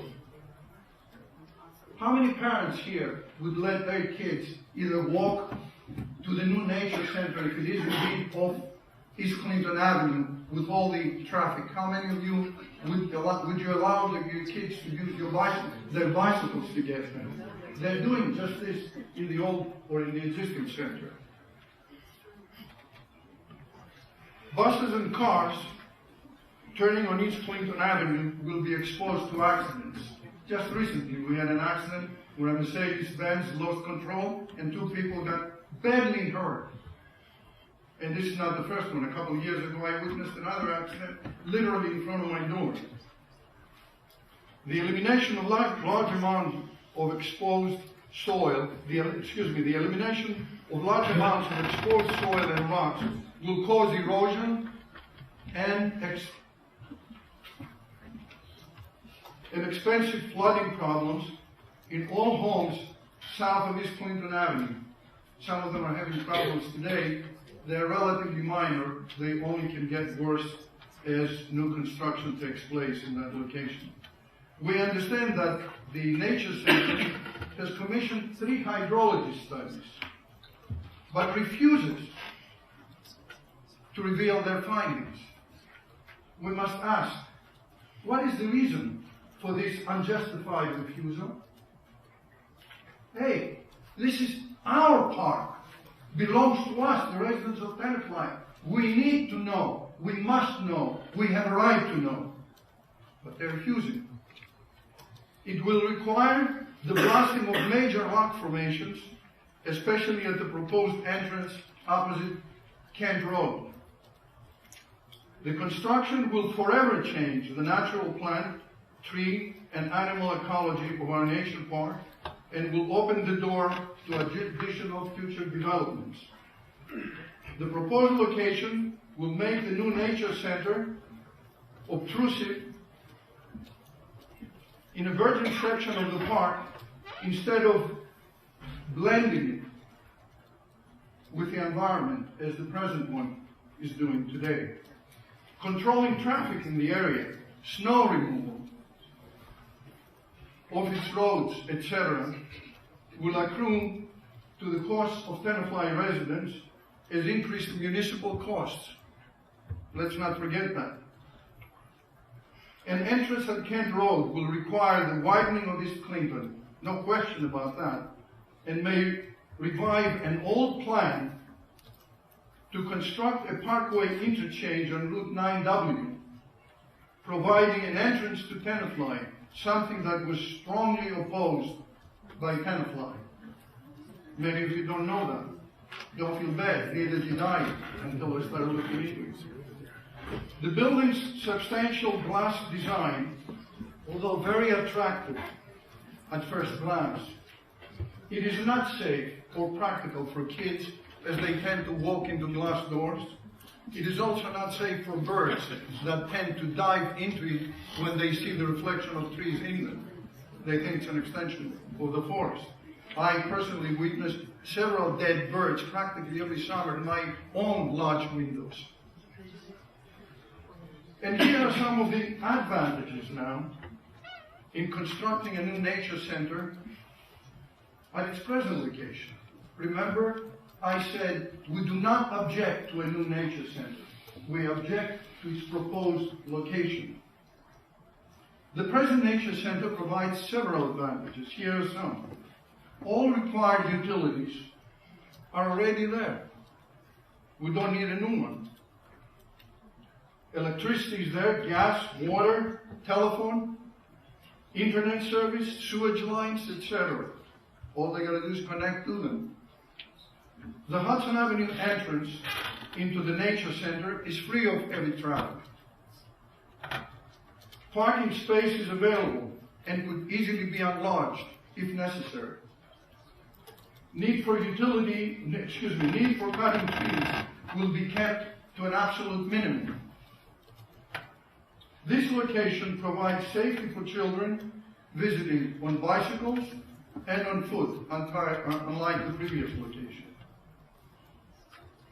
There is no fast-moving traffic in the area, and it is also away from potentially unsafe, indiscriminate passers-by. There will be no unexpected erosion or flooding. There will be no need for blasting big rock formations. There will be no need for major rock and soil removal. There will be no disturbance of the local ecology of plants, trees, or animals. Incidentally, you heard some opposite facts from an architect before. I also want you to know, I know what I'm talking about. I happen to be a professional engineer, licensed in many states, including New Jersey, this particular state.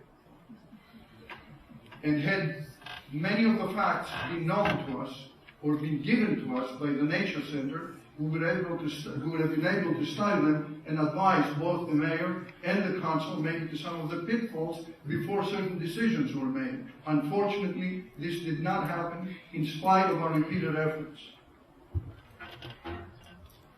Construction costs at the Tenafly Nature Center's present location can be probably a fraction of those at the East Clinton location, now estimated and constantly increasing, now estimated at $7 million, thus increasing the likelihood of the completion in a timely manner. In other words, if the costs are lower, the completion in a timely manner is more secure. $7 million, we have not been given a plan yet as to how the $7 million will be raised. They keep telling us, oh yeah, we have the sources. We haven't seen that in black and white. We need to see that. We are the owners of this park. We need to know. There's ample suitable room to park a couple temporary trailers, we're talking about the present location, to continue the work of the center during construction, just as it was done with the new police station. Because I said that because the Nature Center management is making a big deal about that. What are we going to do if we knock this building down and put a new one? Very simply, rent a couple trailers for the duration of the construction. These are the practical and technical reasons for not constructing at the proposed center, instead for constructing at its present historical and very functional location. However, the overarching reasons, although less evident, are far more compelling, and they are calling us to move in the right direction. These are our respect for the Green Acres Forest itself, and its funders and founders, who toiled and contributed on the condition that this forest has been and must remain in its natural passive state in perpetuity. Nothing would be more disrespectful to their legacy than to assault their dream, which propelled them to preserve this pristine forest from inevitable development we have a moral and a legal obligation to honor their dream, their dream which they turned into reality. We have a duty to protect this reality and keep our green acres free of any development forever. We owe it to the visionary environmental pioneers, not the present make-believe ones, but the environmental pioneers of 40 years ago when the word environmental was not known to many people. The Tenafly mayor and council of that time to preserve and protect what they handed us and pass it on, unmolested for future generations. Your actions today, Mayor and Council, represent a breach of the understanding upon which this land was acquired. We call upon you not to compound this breach by obstructing the right of our residents to weigh in on this most important and long-term decision. This is not a decision for the appointed temporary management of the Nature Center, or even for the mayor and council of today.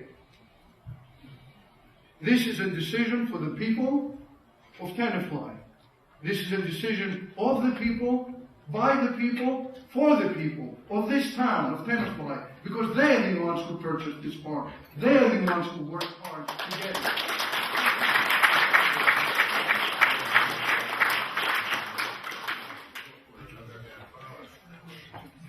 We call upon you, Mayor and Council, not to oppose the right of the people by suppressing their vote and their opinion, which at this point can only be effectively expressed through a referendum.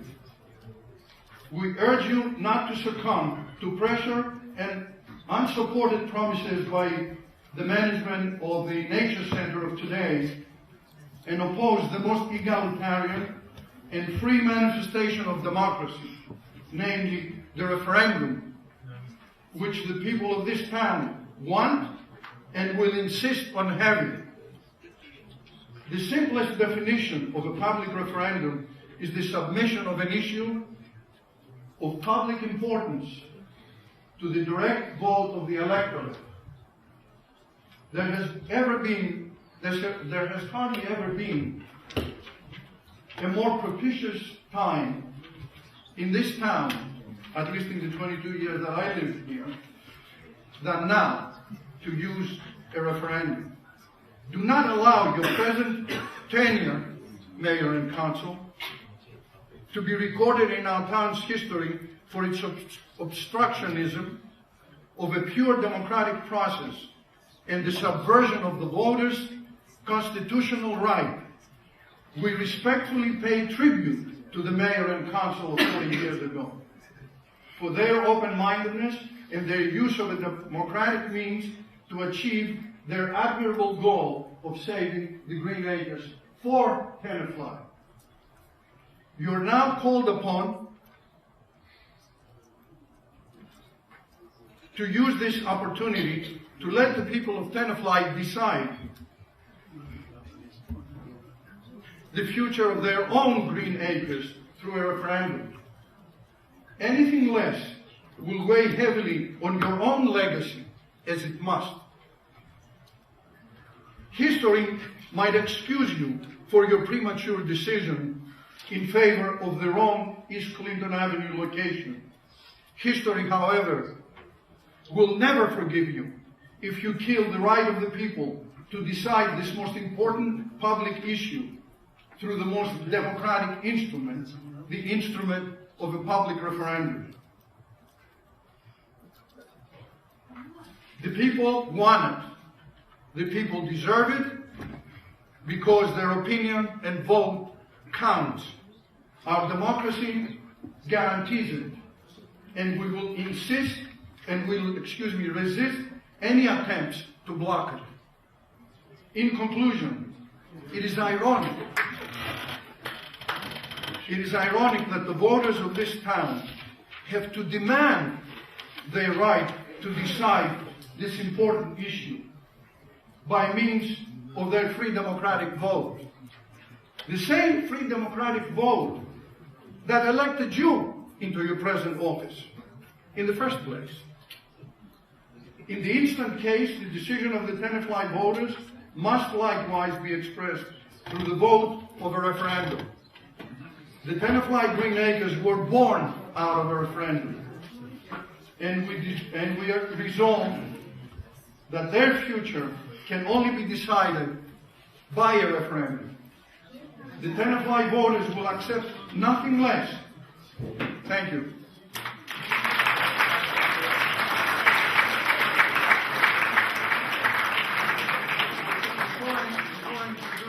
Before I introduce the next speaker, I'd like to make a comment that Mr. New said that one of the finest moments of this town was what happened 40 years ago with the referendum that made possible the purchase of the park.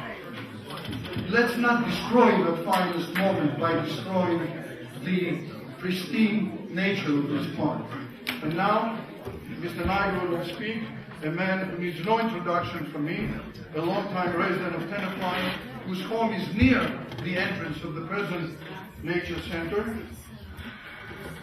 who experienced the early birth of the Green Acres and researched all relevant aspects of this park. Thank you.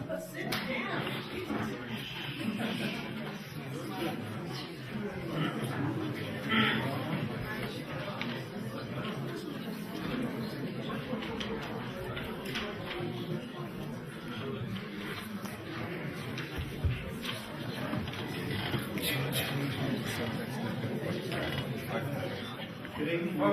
I know it's a long evening, but please give people the same courtesy you'd like when you get up to speak. Is there a time limit on how long We need a time limit.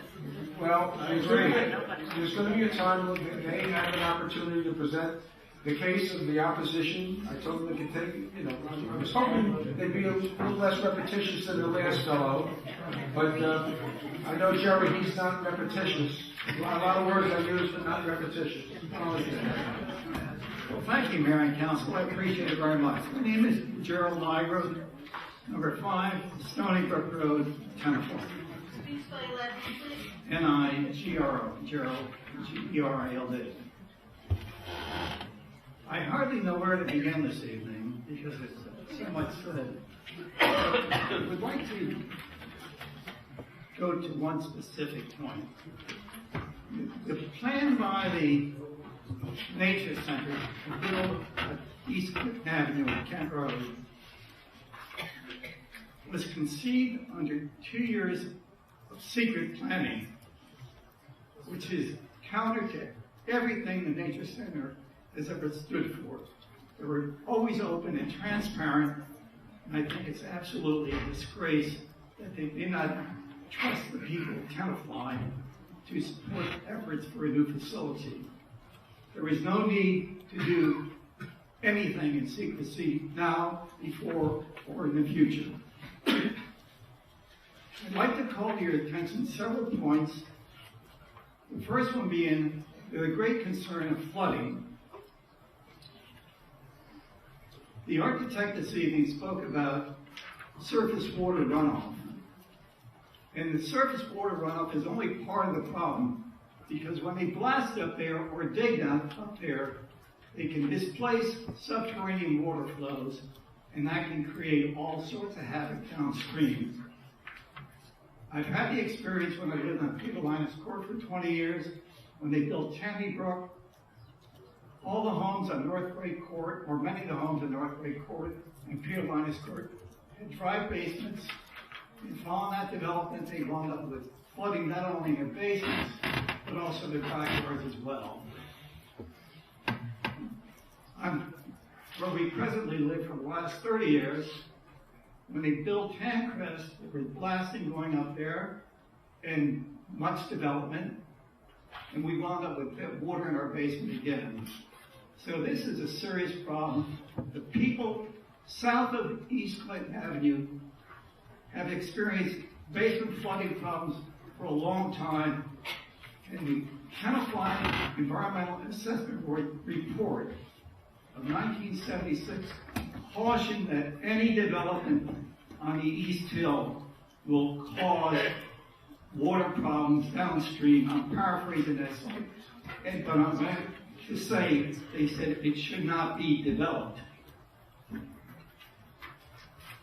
Presently, we learned last Wednesday night at the planning board meeting that the Nature Center had prepared 3 hydrology reports.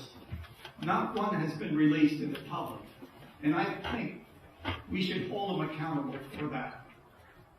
Perhaps they didn't like the first report or the second report, and they went back for a 3rd report. And that's why they're not releasing it. They're not happy with the results. One can only conclude that. Until otherwise, they share that information. They have failed to provide a professional traffic study, which is essential for the safety of our children. And that's our #1 priority as members of the governing body, and it's the #1 priority of any institution, is the safety of the people that visit. Presently, we have families walking up and down Hudson Avenue to the Nature Center. They come there on bikes, they come in cars, they come in vans. It's a direct entrance into the park. There's no left turn across, or no right turn to get in the park. You enter on a straight line basis. On East Clinton Avenue, you got to cross the street if you're coming from the west. And if you're leaving the park and you're going to the east, you have to cross the street again. And that's going to put people at risk again. I don't think it's worth it, the risk. Another point, the Nature Center has not produced a certified business plan that will justify the investment it's making and in turn hold the people of Tenafly harmless for any liabilities that may occur in the event this enterprise is not successful. Now, there is a point I want to make right now. The 1974 referendum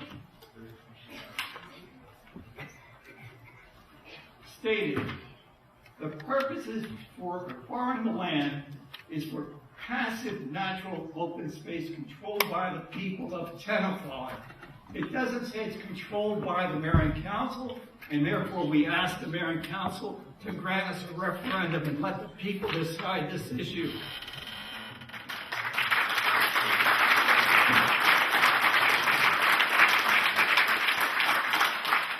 Furthermore, we have the leadership of the Nature Center opposed to the referendum when they receive a $30,000 a year subsidy from the people of Tenafly. I think that's totally outrageous. And I request that they get behind us and support the referendum immediately. In conclusion, I thank you, Mayor and Council, and I thank the audience, and I would just like to canvass the audience, if you will. Oh, thank you very much. I want to call your attention. This is a map that was produced. Excuse my back, Mayor and Council, but this was a map that was introduced by the Nature Center engineer last Wednesday evening. It shows the entire green acre parcel. Now, the area up here in paper red is the Nature Center property. You can see there's one parcel, the pond, that's Fiskars Pond, and everything else is dry land. Down below here, you see all sorts of black blotches here, and those are water wetlands. In here is where the Nature Center wants to build in here somewhere. They show the JCC. They do not define their own property, and I think it's inaccurate, to tell you the truth. I compared it to another map and found that it's often by as much as 20%.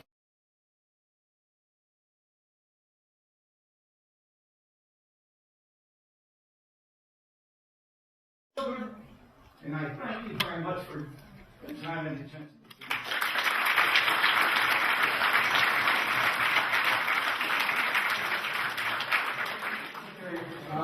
we're going to have time for public comment now. Here's the way it's going to work. I'm going to ask the people that are supporters of the project line up over here. Don't get out of your seats yet, please. I'm going to ask the people who are opponents of the project line up over there. I'm going to suggest also that if there's 3 or 4 people waiting, there's no point to getting up because you're just going to have to stand for at least 10 or 15 minutes. As the line diminishes, you want to add to the line, that's fine. It's 9:30 now. As far as I'm concerned, I'll ask the council. I'm willing to stay to hear people that want to speak. Anybody have a problem with that?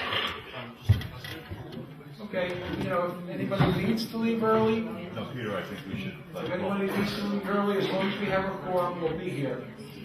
So I'm going to hold everybody to 3 minutes. I'm going to wait till there's less conversation in the audience. Mr. Mayor, which side was which? Supporters, opponents.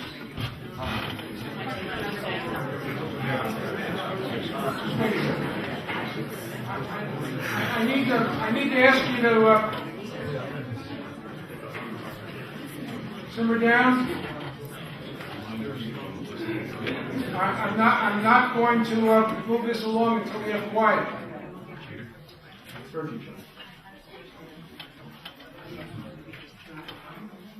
Once again, I'm going to ask you not to be repetitious. Okay, there's a lot of people that want to speak. You don't have to take the full 3 minutes, and those whose names are mentioned at the very beginning need to wait until both lines are exhausted. We'll start over here. First person, come up to the microphone and state your name and address for the record, please. Don Marino, 19 Peter Linus Court, Tenafly. Sir, please spell your name. Nerino. Just 3 things for the council. First, as a member of the Tenafly Historic Preservation Commission, I want the record to show that Mike Noose came to the commission at a public meeting to explain the project, spent a couple of hours, gave us a lot of details, and the commission, after that, voted unanimously, with the exception of his wife, who abstained, to endorse the project. The second piece is you've heard a lot of bluster about engineers. Now, I happen to be a professional engineer, very active in that. I would hope that the mayor and council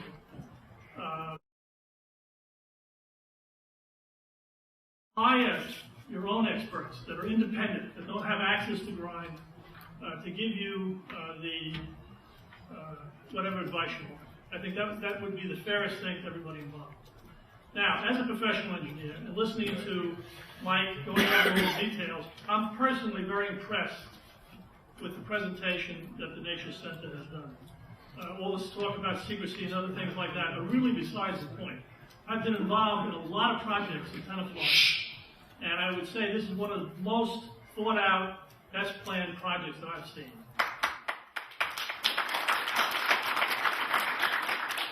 The third point is personal. When I first moved to Tenafly roughly 40 years ago, one of the big issues is whether or not we should buy the Blankman estate. There was a subscription that asked people to give 1% of their assessed evaluation to this, which I did, and a lot of other people did. And that was a source of pride, personal pride, because I lived in a community where people were generous enough to do this.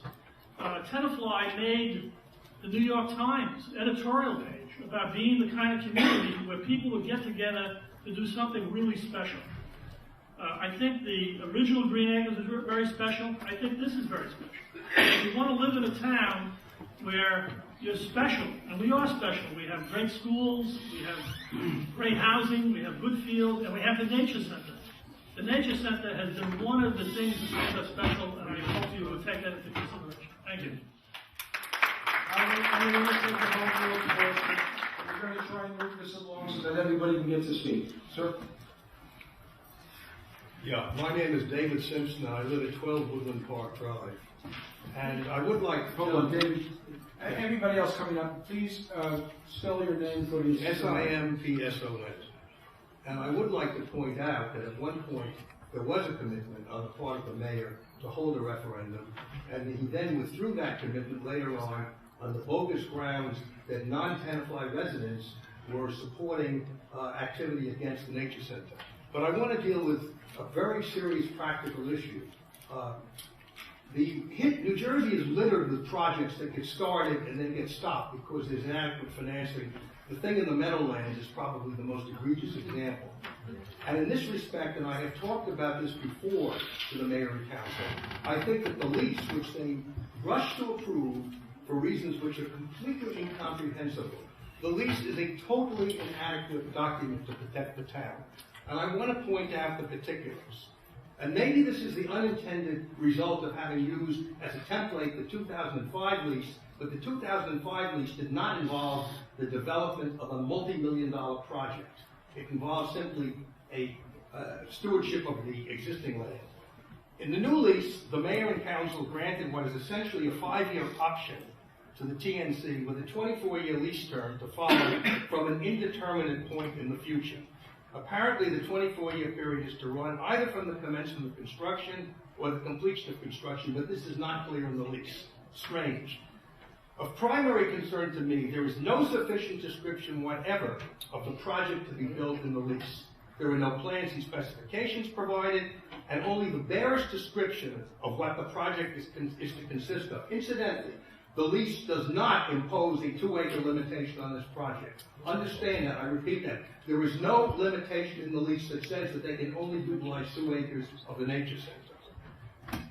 The only requirement for the TNC is that the plans, not plans and specification, not detailed plans, but that the plans otherwise undefined for the improvements are to be first approved by the mayor and council, which approval shall not be, quote, unreasonably conditioned, withheld, or delayed.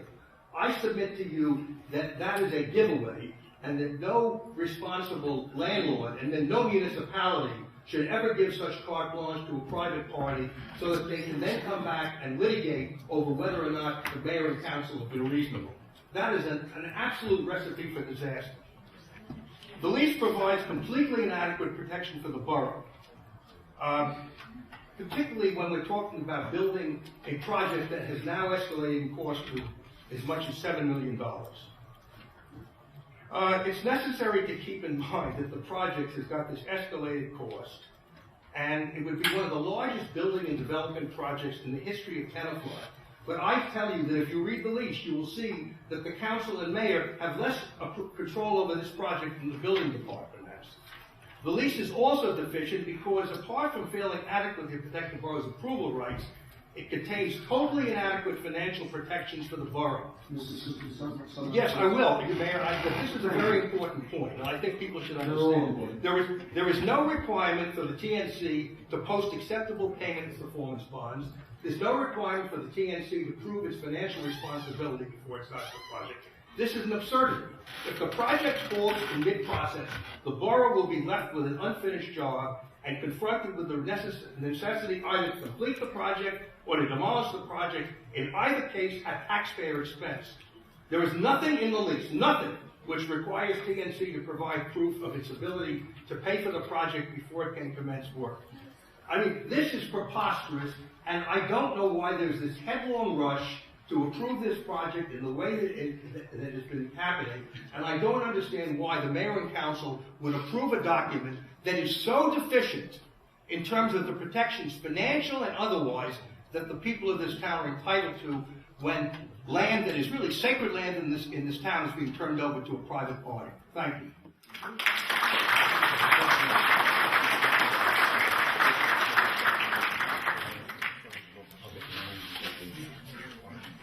My name is Whitney Keene.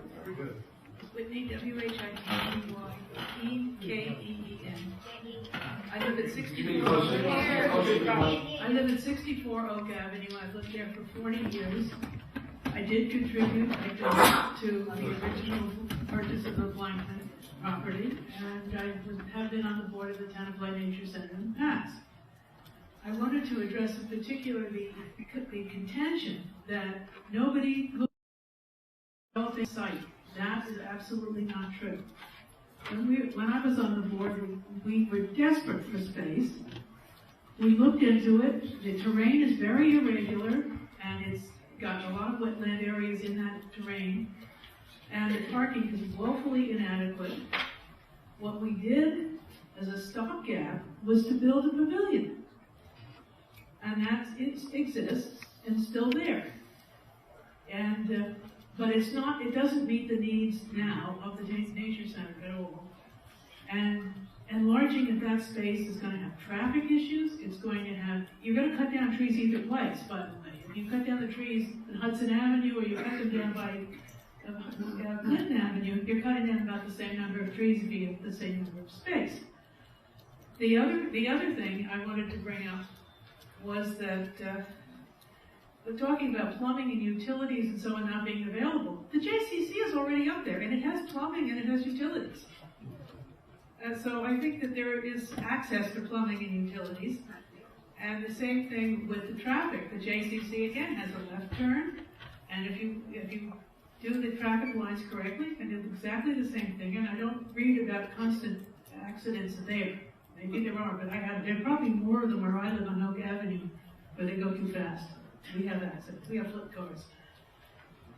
The other thing is just that I definitely support this. I know that the need is important. I know they did a feasibility study. I don't know the details of it, but I do know that I was interviewed. And I do also know that if you are worried about performance, you can get a performance bond, and then the town will not be on the hook if it doesn't get done. That's it. Thank you.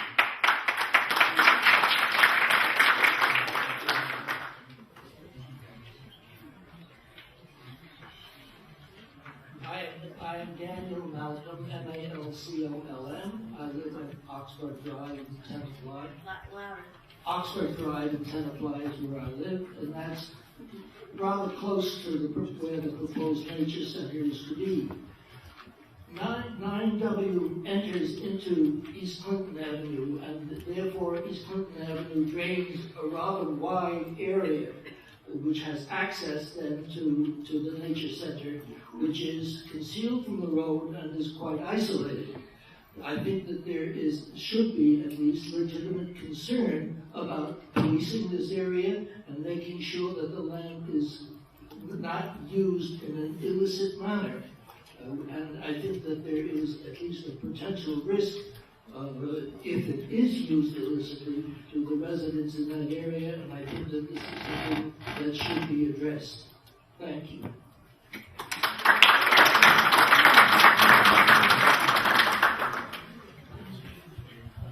I'm Jeffrey Miller, 187 Leroy Street.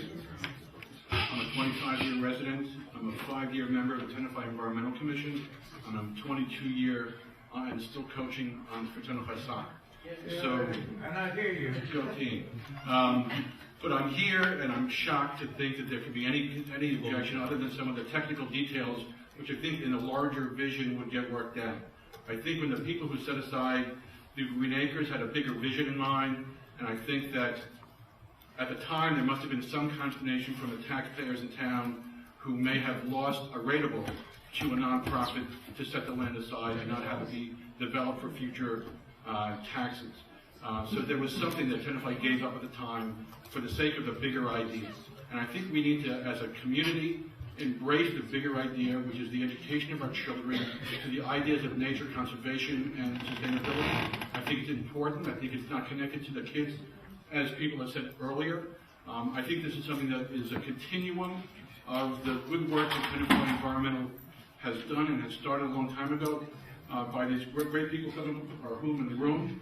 I owe them a great deal of thanks for having the business set that aside. But this is a wonderful opportunity for Tenafly to become a real leader in the county, in the region, and do a really smart thing for our children for generations to come. Enough said.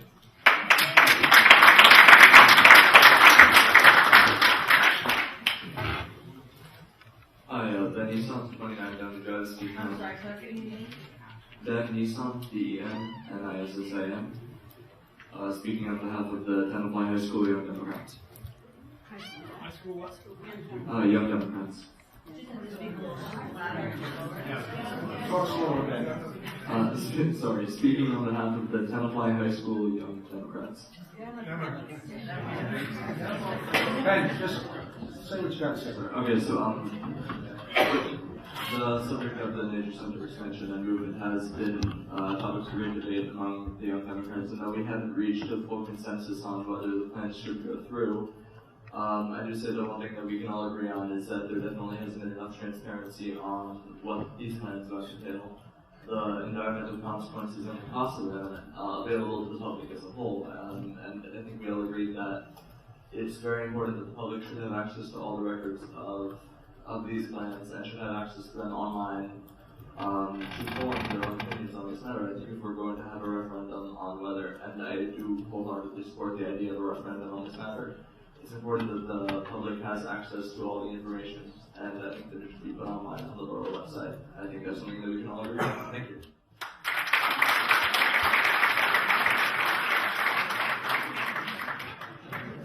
Hello, my name is Allison Starr, and I live at 21 Stanton Road.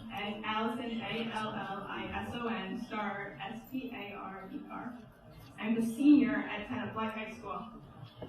I'm also the student representative to the Tenafly Board of Education, elected by the entire high school student body, but tonight I am speaking personally, and not in my role with the Board of Education.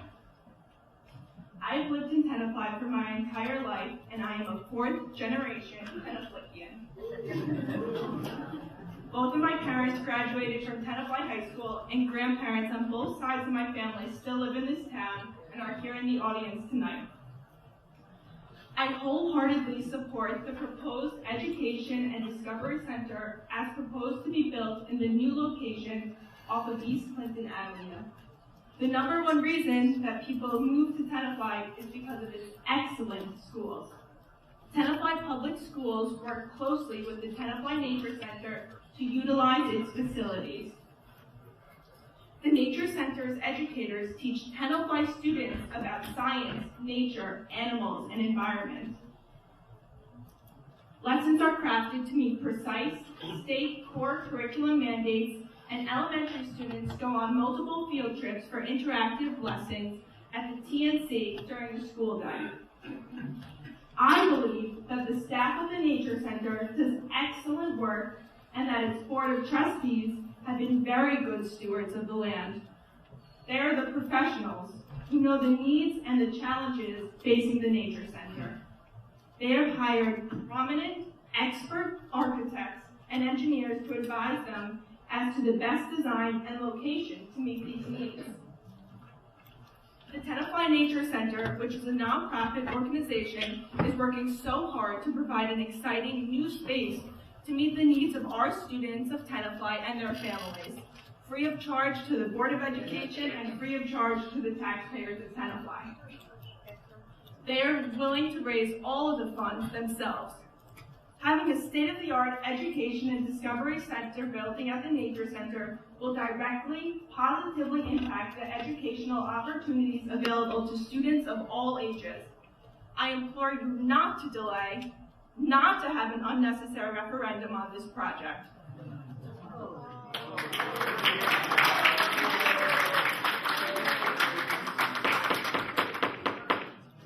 Let's move ahead with the Nature Center's proposed Education and Discovery Center at the East Clinton Avenue site. Tenafly wants to have the best schools and the best educational resources available for its students. And if this is what/where the professionals believe the project should be, then please go for it and support it fully. Thank you.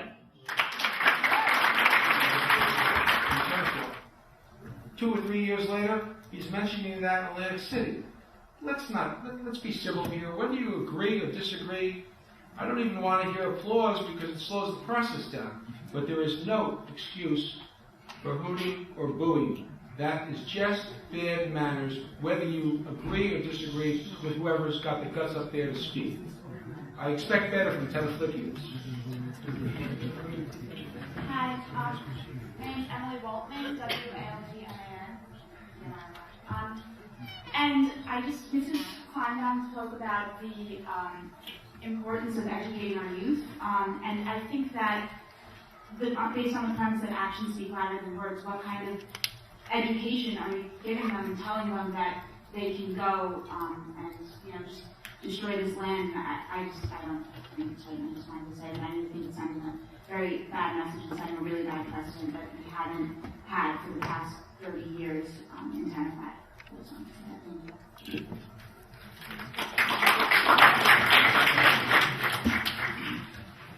My name is Lindsay Ferris, Linsy Farris.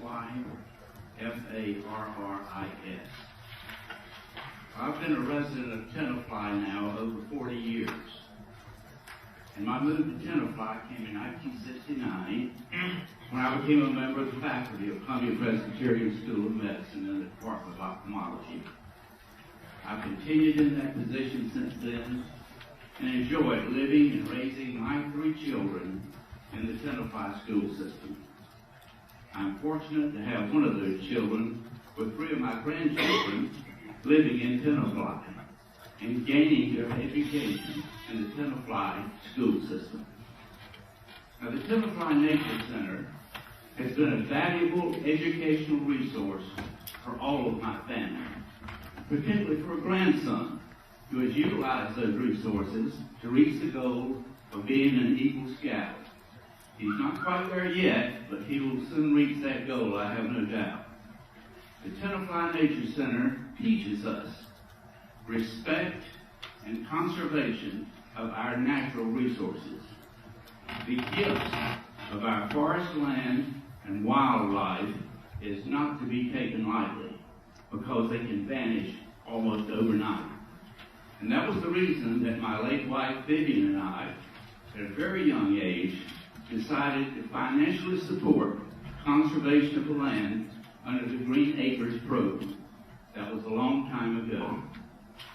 Now, we need to renew that commitment to preserving our natural resources by replacing a decaying Tenafly Nature Center building of inadequate space with a new, larger building that can enlarge its programs, which state our commitment to conserving and maintaining our natural environment. We need a symbol, a program, a plan to preserve at least a sample of natural environment that not only exemplifies but teaches the value of land and natural resource conservation. The Tenafly Nature Center and its improved building will keep this goal in the forefront of our community's attention. Thank you for your attention and careful consideration of these remarks.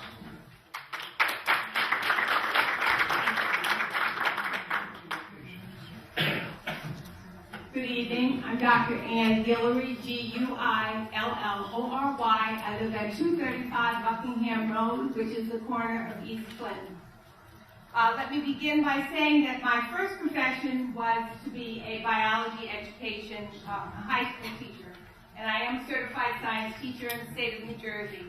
My opposition this evening is not to the Nature Center, nor to the current location that they have, but I do have a concern about moving the educational building to closer to East Clinton. I'm your East Clinton neighbor, Tenafly Nature Center. I am residential. I am the corner of Buckingham and East Clinton, which, as has been noted already, is a place where there's several accidents that take place each year because of the curve that's there. As for people being able to park at the Nature Center, most of them park in front of my house and in front of the lawns on the other side. So we're very familiar with those people who visit the Nature Center. On the side of my house on East Clinton, there is a sign that says it's a deer crossing, so we share the deer. That side, with the deer crossing, the deer often, few of them ever get hit, but they very successfully pass into my yard. I am right now concerned about the development and flooding. I am very familiar with wetlands and storm surge and the language about flooding in basements and so forth. I was born in New Orleans, Louisiana, and I had a lot of real estate there that was had problems as a result of Katrina. What happens not so much in terms of being below sea level, but the fact that as water comes down, it settles in bowls in different areas. I don't want to be one of those bowls now. They said about improving the flooding. There's no flooding that takes place at my house right now. I'm also concerned about the animals that live over in that 2 acres that's going to be developed for the actual 8,000 square foot building, but also the 15 acres that are possibly to be cleared. Are they going to move over to my house? In terms of universal design, and I know we've argued that around quite a bit, I happen to be the 504, one of the responsibilities that I have at the college where I'm an administrator is over 504. So we batter around about this universal design. One of the best universal designs is nature itself. So I appreciate the fact that the history was given this evening about the fact that the Green Acres is there to serve everyone and that there is a desire to conserve. I have that desire also, but I also have a concern about the development there in that area. So I thank you for the opportunity to speak. Thank you. Good evening, Mr. Mayor, members of the council, good people of Tenafly. My name is Hugh Carolla, first name H-U-G-H, last name C-A-R-O-L-A.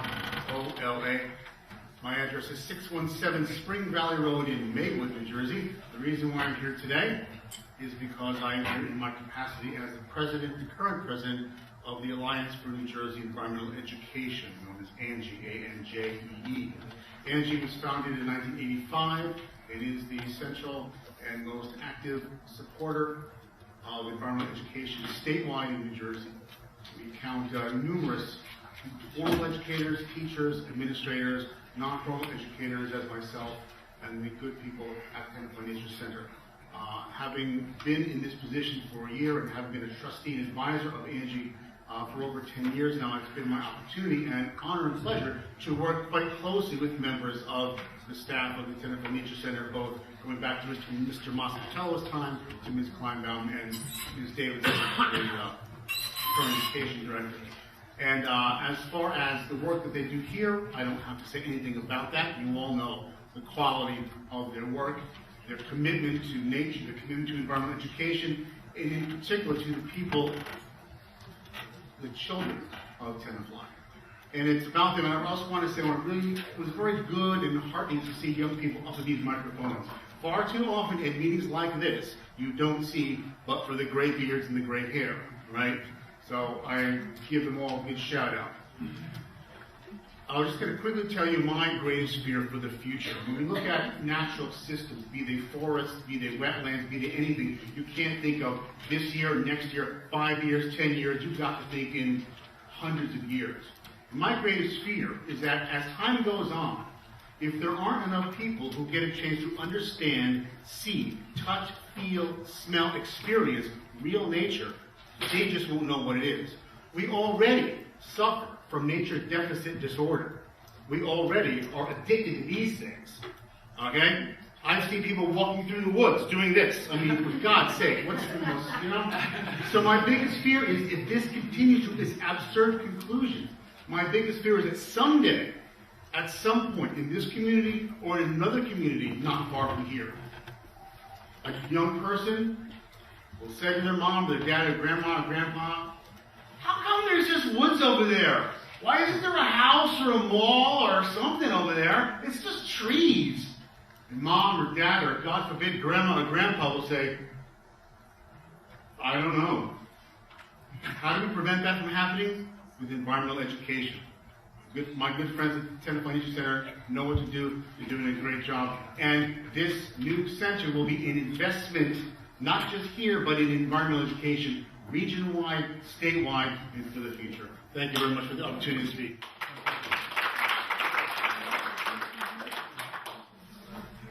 Hello, my name is Robert Moss, M-O-S-S. I live in Bloomfield. I am the New Jersey Green Acres Issues Coordinator for the Sierra Club. And let me emphasize the Sierra Club has not taken a position on this particular application, this particular environmental center. The Sierra Club definitely supports outdoor education. But I just want to, the club also has concerns about the Green Acres envelope being pushed so far as permitted uses are concerned.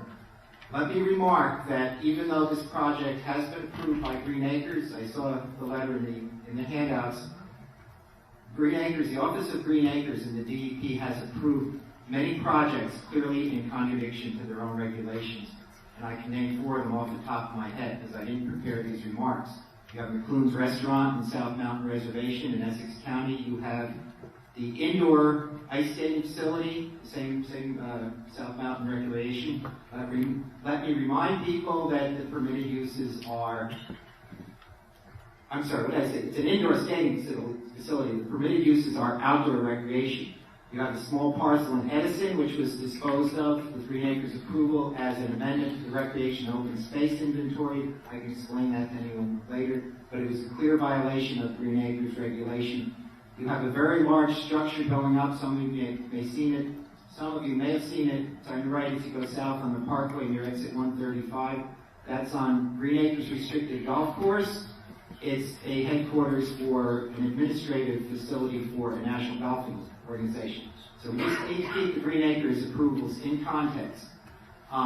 As far as this facility, I would say it is one thing very much to just have footprints and shapes of leaves and things and exhibits explaining the natural history of the facility, of the area. It is quite another thing, I'm reading in the handout again, that this facility will triple the classroom and meeting space, which says to me, conference center. This facility meets the demand for high-quality summer and vacation day camp facilities. Moreover, outdoor camp programs are now required to have sufficient indoor space for all campers for inclement weather or other unanticipated events. I am not aware of any camp facilities of that nature that are presently on Green Acres property. I can't say for sure. But that's telling me that we have a camp and the weather's bad, all the recreation is done indoors. Okay, again, the permitted use is outdoor recreation. That means if you don't like the weather, you go home. So our concern at the Sierra Club is this facility is pushing the boundaries of what's permitted by Green Acres regulations. Thank you.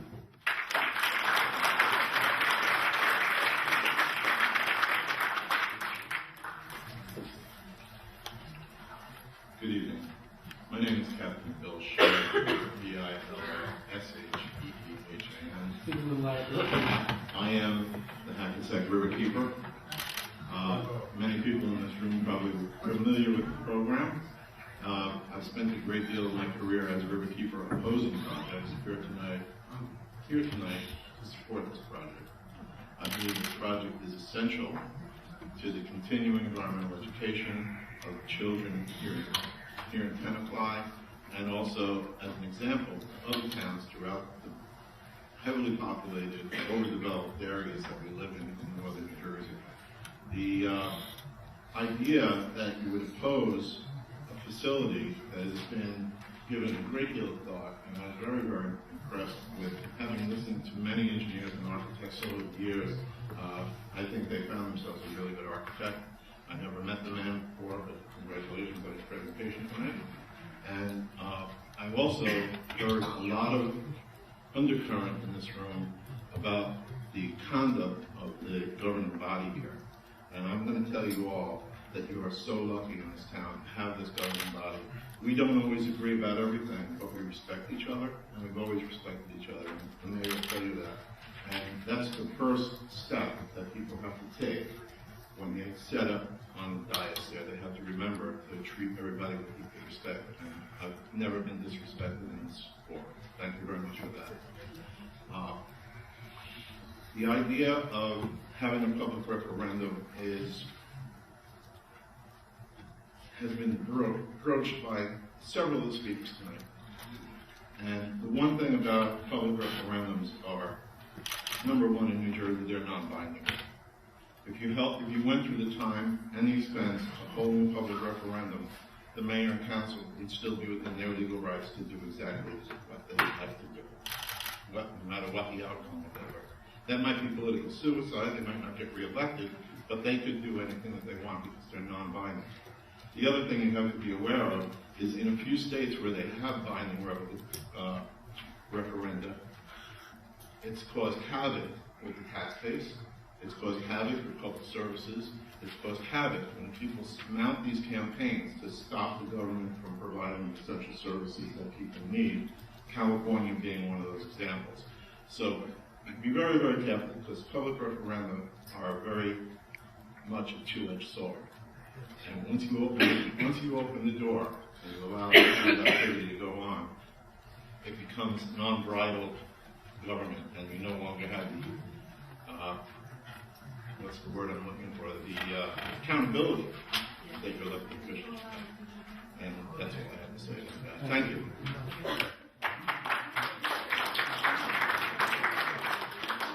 Valentine Block, PLCH. Everyone, Brook Road, Tenafly. I want to contradict the gentleman who just spoke before me.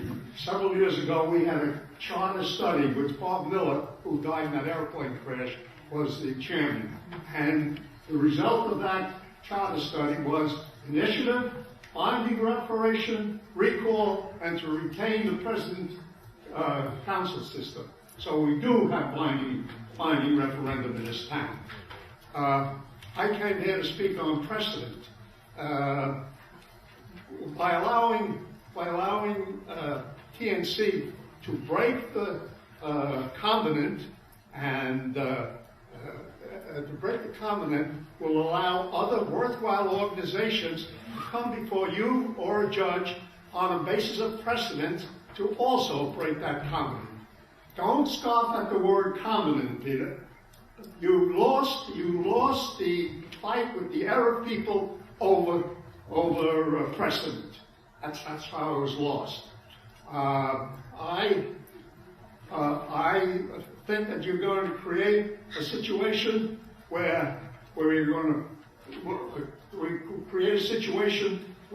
to have a land bank for future development, which will allow people on precedent to break the covenant. Thank you.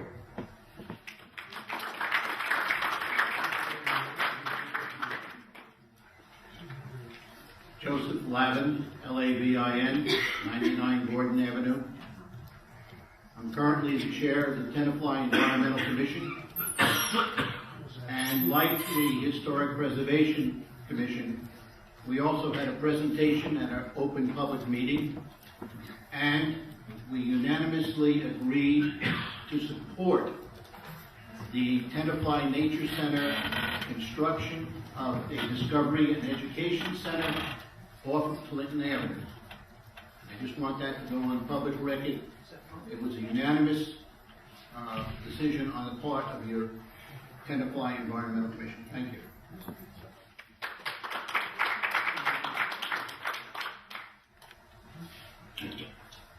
Mark Harrison, 220 Buckingham Road.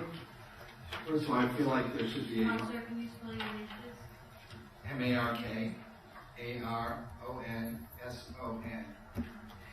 First of all, I feel like there should be a third microphone, and that should be in the middle, because that's where I would be. I came here tonight, believe it or not, to learn more about the issue. And I actually came with a fairly open mind to the different parties. Here's what I learned tonight. This is from someone sitting out there who really was undecided. The focus should not be about the Tenafly Nature Center and its value to our community, or how important it is to keep the environment or to educate our children. I don't think there's anybody in this room, pro or against this project, who came here to focus on that. And I feel like that, again, sitting in the audience, has been sort of lost. The big issue, this issue is so big that the last time it reminds me that the community was this sort of charged about anything was the light rail. And we all, we know that ended up in a non-binding referendum, which I believe was probably valuable to the community, valuable to the mayor and council. It's a complicated issue. I think the people who have spoken tonight and presented their opposition are opposed to the location. They're not opposed to the Tenafly Nature Center. They're not opposed to nature. I also understand that in 40 years, things change. And what was good in 1970, may not be what's good in 2013, just because there's so many factors that change. I think we've all said that the Nature Center has outgrown its space, and we need a new space. I think the other thing that has become sort of clear tonight, again, from sitting out in the audience and listening to both sides present, this process did not seem as transparent as it could have been. And for that, again, if you can excuse me for the supporters of the project in the Nature Center, I think if you have to do it over again, you might have done it better by engaging those who are opposed to the project and brought them into the process rather than trying to fight them. But that all concludes to what my view is. This is such a big issue. I don't know why the public should not have a say in the matter.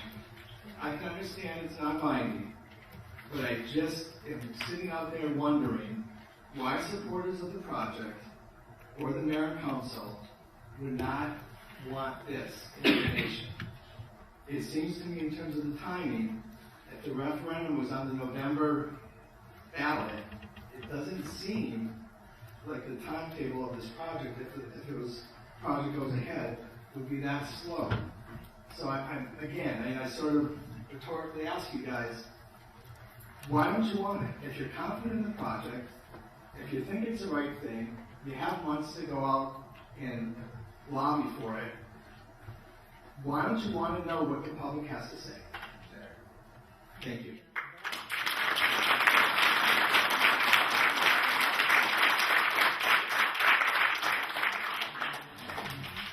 Hello, my name is Michael Sackler, M-I-C-H-A-E-L, S-A-C-K-L-E-R. I live at 238 Maple Street in Tenafly. I've been a Tenafly resident for, I think, 24 years. Kids have gone through all the entire school system, etc. I'm also, by profession, an architect. And I have to say that every single day I'm barraged by emails and blogs and publications talking about sustainability and resilience in the environment and what we need to do as a community and a civilization, to come to terms with what appears to be increasing volatility in the natural world. And this requires education and increasing sensitivity to the systems that within the natural world and that we have to come to terms with. It appears to me that simple passive appreciation of nature is no longer enough, and that with the tools that have come into our possession in the last 20 years or so, there is so much more that we can be doing, and we need to be learning about the environment using these tools. In addition, I would like to say that I've been following the Croxton Collaborative for many years. They first came to my attention maybe 20 years ago in terms of doing some of the first green and LEED buildings in New York, and the country. Recently, I've become more familiar with their work, and I have to say that they are heads and shoulders above most, just about any other architecture firm who is doing this kind of work that I'm aware of. So I would definitely support this project. Thank you. And the building itself will be an example of what a LEED building looks like and feels like and functions, and I would hope that part of the exhibits within the building refer back to the way the building is designed and the kind of considerations and planning that has taken place in the development of that project. Thank you.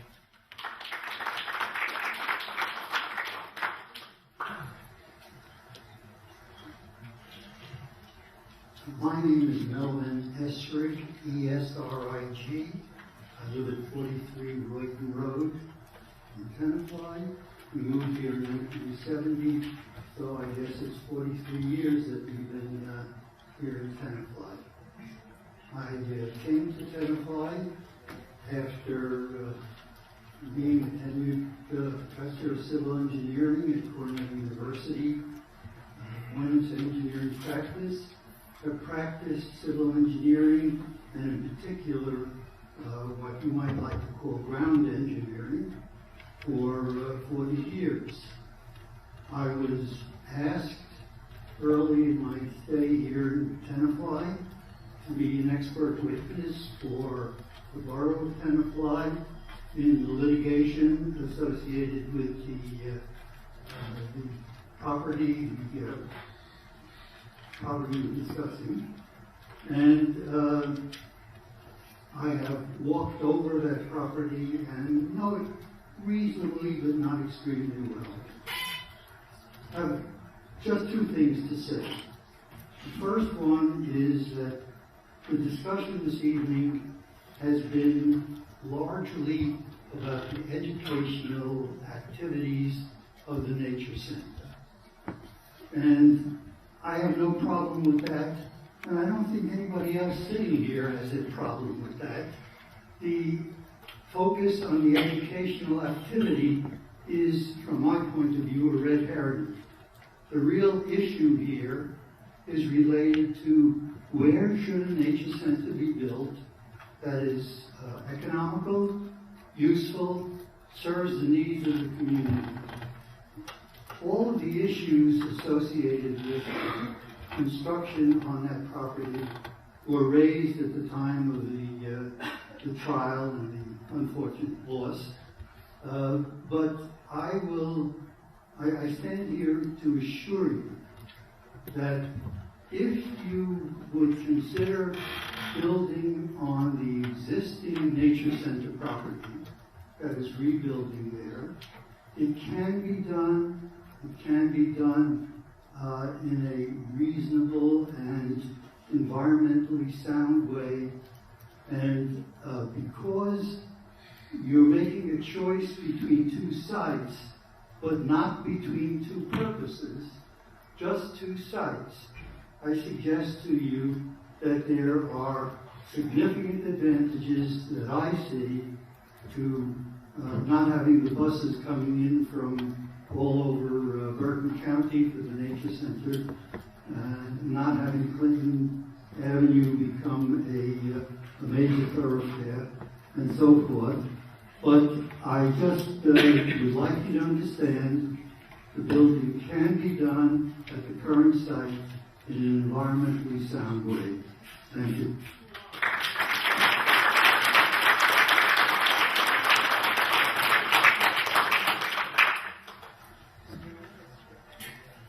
I'm Amy Abrams, Amy A-Y, Abrams A-B-R-A-M-S, from 134 Columbus Drive in Tenafly. I don't have prepared remarks. I'm not an architect, I'm not an engineer, I'm not on the board of anything. I've lived in Tenafly for 15 years now. And one of the reasons we moved here was because of the green area along the Nature Center. We moved here from the Midwest, and we were excited to find some place with some open space that wasn't built up and that retained its natural charm. And as our children started into school, we were absolutely thrilled to find out that these schools interacted with the Nature Center and had programs, and they got on buses and went up there. I was a little appalled, I admit, when I found out where the buses were going, because the building was inadequate then, which was 15 years ago. The buses do not belong on the street that the Nature Center is located on. They had trouble turning around, as far as I could tell. It seemed like an oddly unsuitable location for a building of that nature. So I'm very excited that they're looking at a new site. And I have to say, just in passing, I think it's just the coolest thing imaginable that the building is located on the watershed between the Hudson and the Hackensack, because I just think, I know it's geeky, but that's just a really neat thing. My children enjoyed the Nature Center for many years. I think it contributed to my son's 3-year love affair with bugs of all kinds, which I was happy he got over. But I understand the qualms of placing the building on the Clinton Avenue location. I have to say that it seems to me that Clinton Avenue is a far more appropriate location for a building of this nature that is going to be visited by people in buses, and more people in cars and buses than on bicycles. It's not that easy to get up the hill to North Hudson, South Hudson, as it is anyway. I think that when you have a resource of the type that the Nature Center is, you develop it appropriately, you use it appropriately. It's not a slippery slope here. We're not talking about building the townhouses that are up on East Clinton now. We're talking about building a single building with a single parking lot. There is nothing in that should open the Green Acres area to additional development. And I have to frankly quarrel with the gentleman who spoke earlier for the Sierra Club, which I think I'm also a member of. The examples that were cited of what has been developed in other green areas have nothing to do with the purpose of the Nature Center. They are not running a restaurant. They are not running a private company. They are not using it for any personal gain for anybody. They are using it for the educational betterment of our entire community.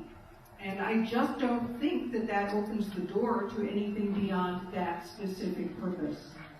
I want to say also that I'm a little bit taken aback by the level of, I'm not sure, vitriol perhaps, that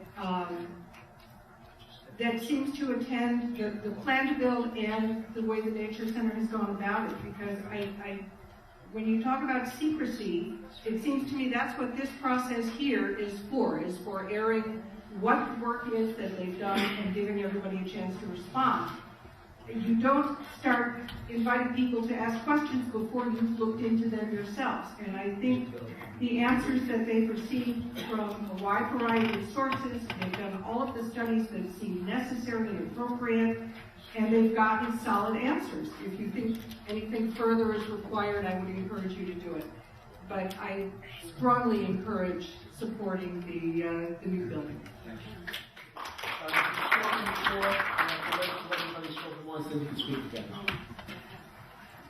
Anybody that opposes the project that hasn't spoken, please get up there, unless you want that original list. My name is Amanda Schuster, S-C-H-U-S-T-E-R. I'm a resident of Bergenfield. It's Schuster, S-C-H-U-S-T-E-R. I'm a resident of Bergenfield, but I am an environmental educator at the Tenafly Nature Center. We don't usually use lingo, sorry about that. I'm reading a letter from a former environmental educator. Her name is Judy Massey. I had the good fortune of working with her for 5 years of my current 8-year tenure. And her letter is to the editor of the Northern Valley Press. I would like to express my wholehearted support for Tenafly Nature Center's proposal for a new education and discovery center. After 12 years working as a naturalist educator at TNC, I can attest to the need for an expanded and updated facility. As a Crestfield resident of 62 years, my connection with TNC started in the 1960s. When TNC was newly organized, I led my daughter's Girl Scout troop and numerous Cub Scouts on adventures in the woods. Getting wet feet and finding frogs were memorable experiences for these young people.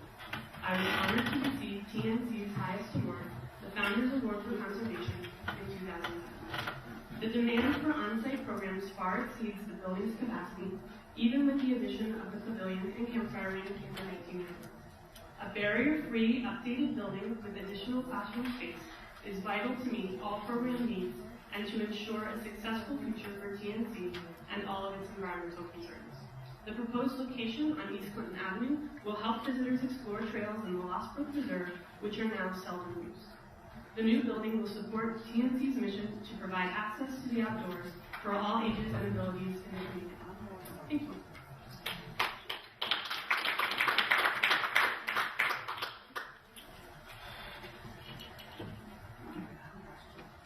My name is Eileen Donovan, D-O-N-O-V-A-N, and I do not live in Tenafly anymore. I hate to say that. I came here in 1955, and I left a few years ago. I only live 2 blocks away from Tenafly, right at the foot of the Nature Center. I am a member of the Tenafly Nature Center, as many of you know.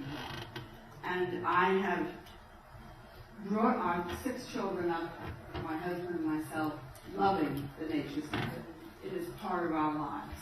My children come back to visit me, and invariably, after a few minutes, they'll say, "Who's ready for the Nature Center?" We live there. I've been there. Well, today I had a nice long hike. It was wonderful. Not a soul was there. Very few people are there. But every once in a while, we do get buses.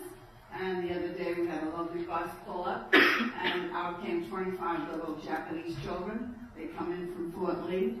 We have the paper that we've been given says that you have taught 23,000 children this year, and that's not a lie. And there we have our Nature Center. It is a wonderful, marvelous place. I never want any building put on it. It was started when in the 70s. My husband worked tirelessly for this, and I think to change it and put a building on what we were promised would be pristine land forever, in perpetuity, for our children and our children's children. Now, there's nothing wrong with the educational system. I asked one of the young little fellows who were coming out of school just 3 days ago, "Have you been to the Nature Center?" "Oh yes, I've been there 3 times, and we're going to go one more time." So the children in Tenafly are going to the Nature Center now, and they're learning things, and they love it.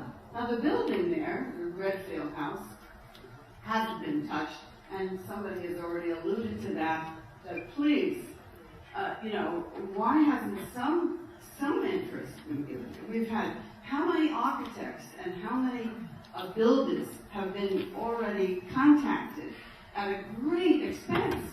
I went into the library today because I was told that the things that you were going to put out tonight were going to be there. Well, there was nothing there in the library, so I asked the girl, and she didn't know anything about it, so I went into the interroom, and she said, "Oh yes, we've got stuff." And she went up to the top shelf, so I probably was one of 3 people that have asked for this information. And I put it out. She said, "You can't take it away, but you can look at it." Tremendous amount of aerial views, ground examination, tremendous amount of money has been spent on this. But what happened to our little Redfield house? Why haven't we really studied that? In today's world, our architects and our wonderful men out there and women can do anything with any building site. You only have to go into New York or into California to see that they can build anything anywhere. So to tell us the Redfield building can't be used or it's inadequate, it's on stone. I mean, 50 years ago they built it there, right? Certainly 50 years later we can do a lot with that present area. And I say, let's try it. Let's do something in that line, rather than putting something in my beloved Nature Center.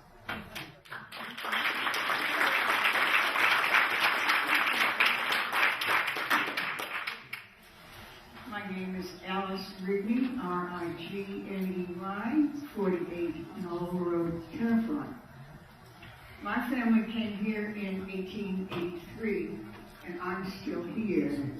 If you'd like to spend the next 4 hours, I would be happy to tell you about all the trees and fields that used to make up Tenafly. Go ahead, Alice.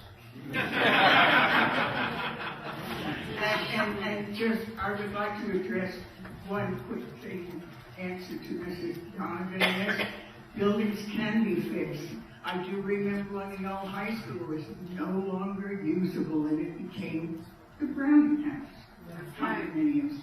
At any rate, I'm also the borough historian in Tenafly, and I'm full supporter of the new building of the Nature Center. And my only comment I'd like to make is that as being a historian, I'm hoping maybe the next 20 years after we have the new building, the young people then will be saying, gosh, that mayor and council and those people in Tenafly were great. Look what they gave us to bring us up in Tenafly, the new nature center.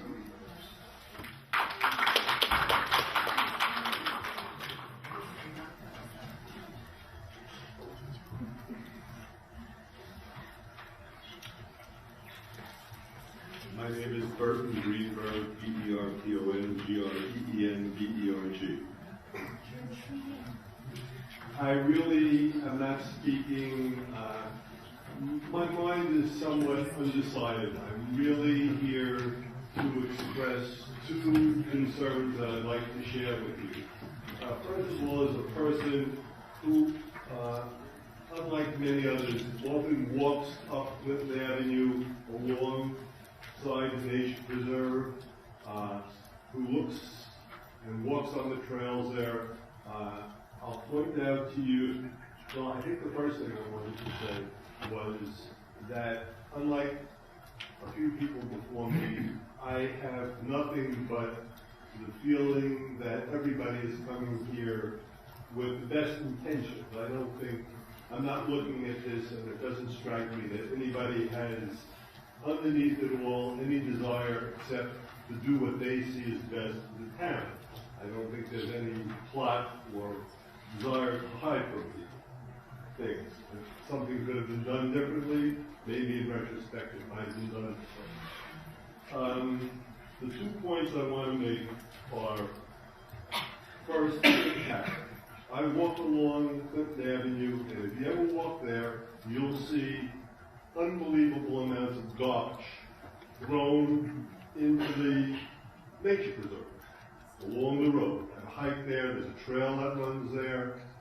Unbelievable amounts of, you'll excuse the French, crap tossed in. It really is filthy. Very filthy.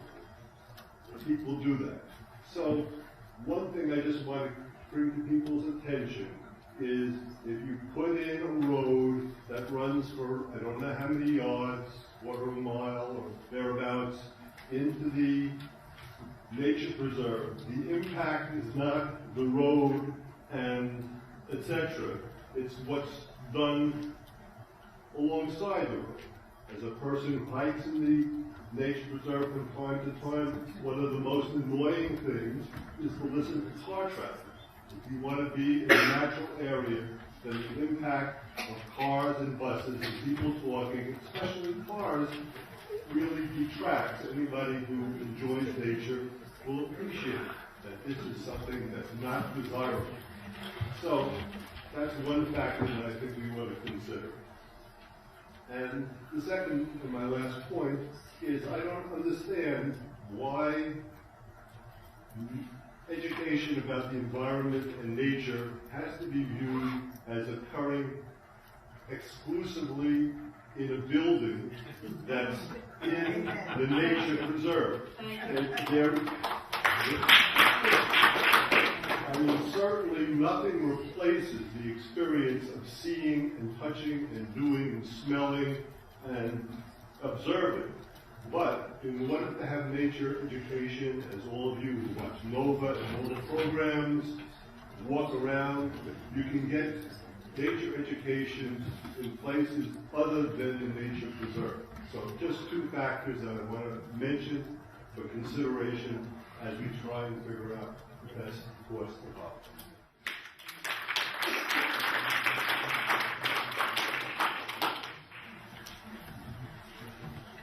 My name is Onnolee Jansen, O-N-N-O-L-E-E-J-A-N-S-E-N, and I am an environmental educator at the center. I will be reading a letter from Alyssa Settamarino, A-L-I-S-S-A-S-E-T-T-E-M-B-R-I-N-O. Alyssa is a volunteer at our nature center. As someone who plans on pursuing a career in teaching and working with children, I am very grateful for the volunteer opportunities at Tenafly Nature Center. For example, for the past few years, I have been a CIT, helping the educators with the summer programs and working with young children. The exposure received volunteering during summer camp and TNC seasonal programs gave me great insight as to the reality of working with children of different ages. I also loved exploring nature and learning about various local wildlife used for their programs. I never thought that I would feel comfortable walking around with a ball python around my neck or holding a fluffy chinchilla inside my sweatshirt. In addition to valuable educational experiences, I met some really nice and dedicated people that I will always remember. Finally, I just want to take a moment to thank the TNC staff for allowing me to work with them for the past few years. Because of your hard work and dedication to the Nature Center, you have really inspired me to pursue my goals. Thank you. I support the vision and mission of the TNC Purple.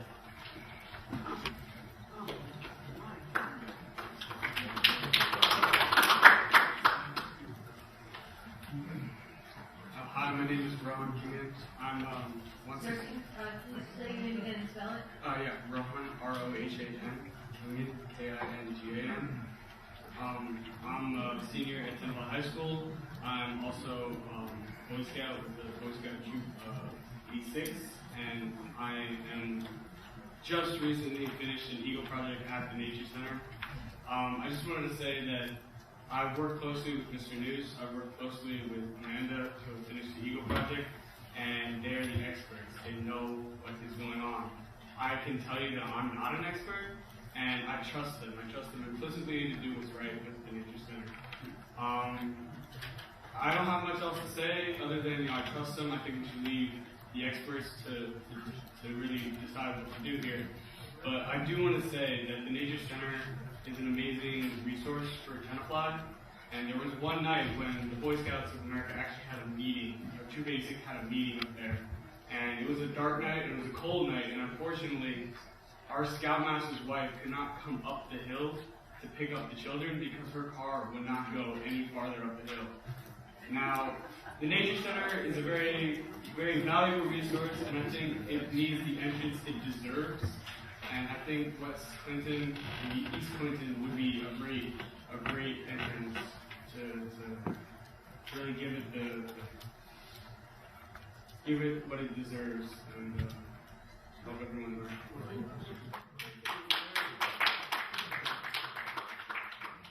You haven't spoken before, right?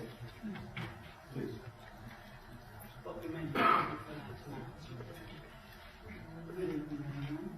My name is Mrs. John. Speak into the microphone, please. My name is Mrs. John Reynolds. My husband was Mayor John Reynolds, who put this all together. Who put this all together in 1976. I'm so proud to be here tonight and able to speak to all of you. I had a long list to talk about, and now I've heard it all, and I have nothing more to say, except that I just want to speak from my heart. We do need an education center in our nature center. We want to help you all. We will raise money for you and do what you want and have a beautiful building. I am concerned, though, that the building is glass and the birds will be flocking, and this is what my residents are telling me on the telephone, that birds fly into glass and they'll be killing themselves by the thousands. That's one concern. The other concern, I may be wrong, I want you to say this, though. We can't hear you. Hold the microphone in your hands. The other concern I have is the destruction of trees. I saw a program on the National Geographic program, and I was speaking to our government here from the organization, and the subject was trees. And I didn't know that when trees grow in forests, their roots intertwine, they mix together, and they nourish one another. We have trees on East Carolina that have been growing for 34 years. And now I cry because I see yellow ribbons tied to be destroyed. It hurts me. It breaks my heart to hear that.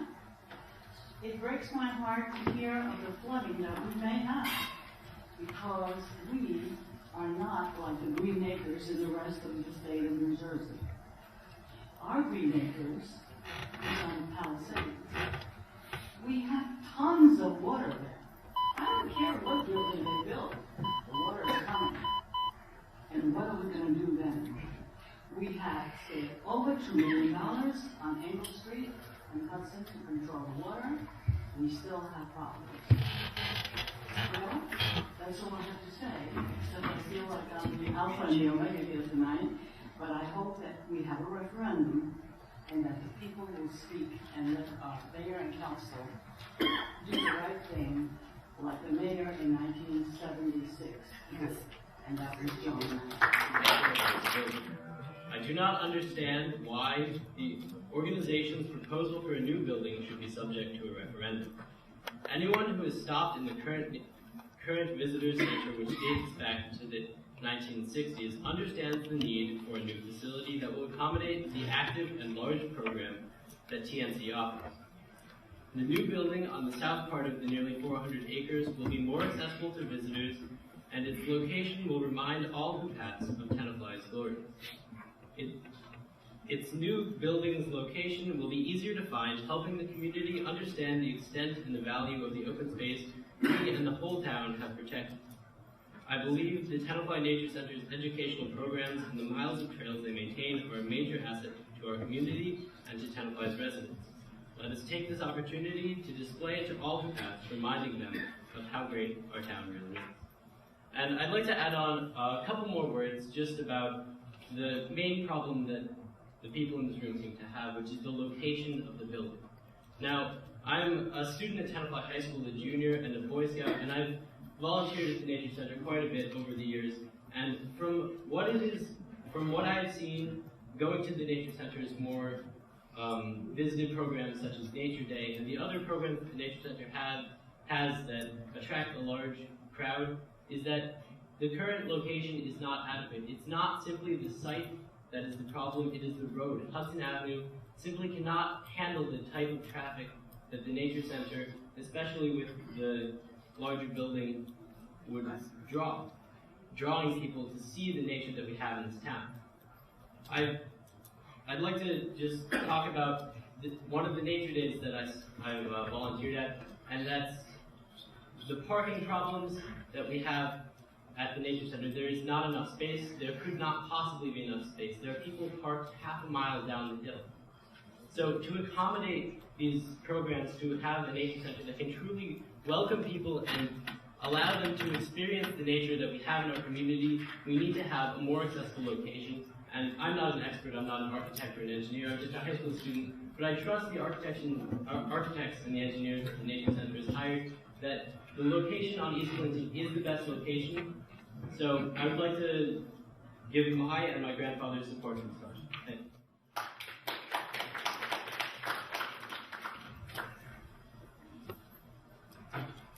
My name is Elaine Enger, E-N-G-E-R. I live on Mott Street in the Stillman School area. My children went through the public schools here, and we moved in the week of November when President Kennedy was shot. We were donors to the original drive to have a nature center. I came here not so much to speak because I think many of the people who preceded me covered the questions of architecture, engineering, and so on. I came more to ask some questions. Who will be responsible for the snow removal? Will that be a burden to our, if this is built on the Clinton Avenue, which I oppose, but if it's built, who will remove the snow in the parking lot and drive and so on? Will that be Tenafly taxpayers who have to fund the DPW in their snow removal? Or will the members of the Nature Center just pay more as members? Why the use of glass in the building, supposedly in the woods, I don't understand. Glass is hotter in summer, colder in winter, and it's been mentioned several times already how birds fly into glass. I don't have a whole lot of glass in my house, but they do fly into the windows.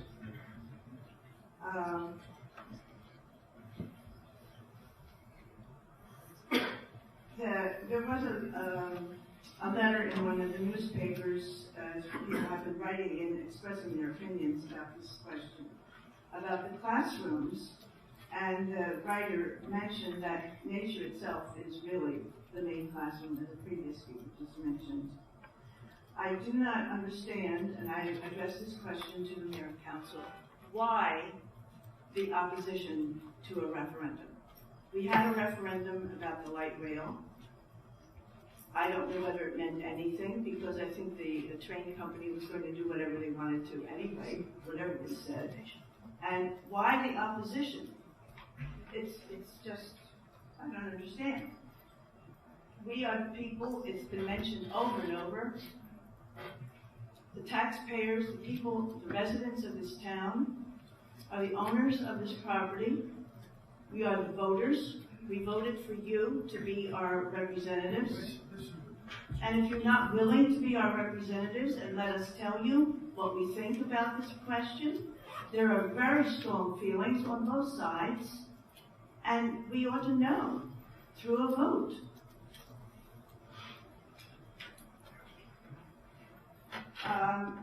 I learned tonight from a previous speaker who said through this brochure that was given out, there's a possibility of a day camp there. Well, that sounds to me like commercial enterprise. And he already mentioned that day camp and rainy days, they'll be inside in classrooms. I don't know where this is going to go. That really alarms me.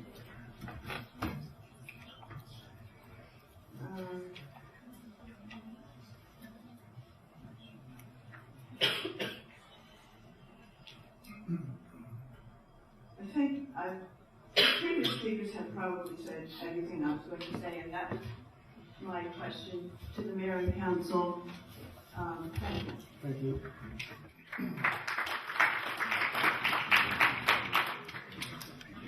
I'm Douglas Murray, Douglas, D-O-U-G-L-A-S, M-U-R-R-A-Y, 28 Norman Place.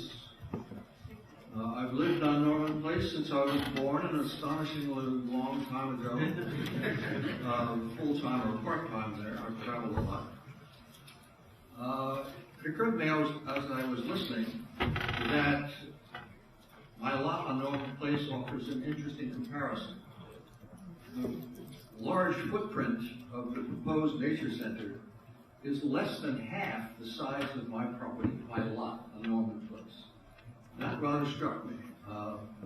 The other thing that struck me about the proposed new site was the first time I visited it. I have to say that I was at first not very thrilled at the idea of a new site in the woods, breaking ground, cutting trees. But then I visited the site and saw what a brilliant location it is. Not only 600 feet back from Clinton Avenue, but poised on the edge of a swale that changes its ecology seasonally. Looking out any window onto that site is a brilliant educational opportunity. It's different 4 seasons of the year. And I believe that that was one of the reasons that persuaded folks that this was the place to build. There aren't any other viable locations in that area of the nature reserve because of the wetland restrictions. But this site avoids that problem. And let me just add a comment that someone mentioned the yellow flags on the trees. My understanding is that those yellow flags are not marking trees to be cut. They are marking trees to be tabulated, to be identified, and as far as possible saved according to the diversity of the species in that area of the park. So all in all, I think it's a great opportunity for the town to utilize this site, especially given the fact that the current site, either architecturally or environmentally, offers almost nothing and no possibilities for an equally attractive educational setting. Thank you.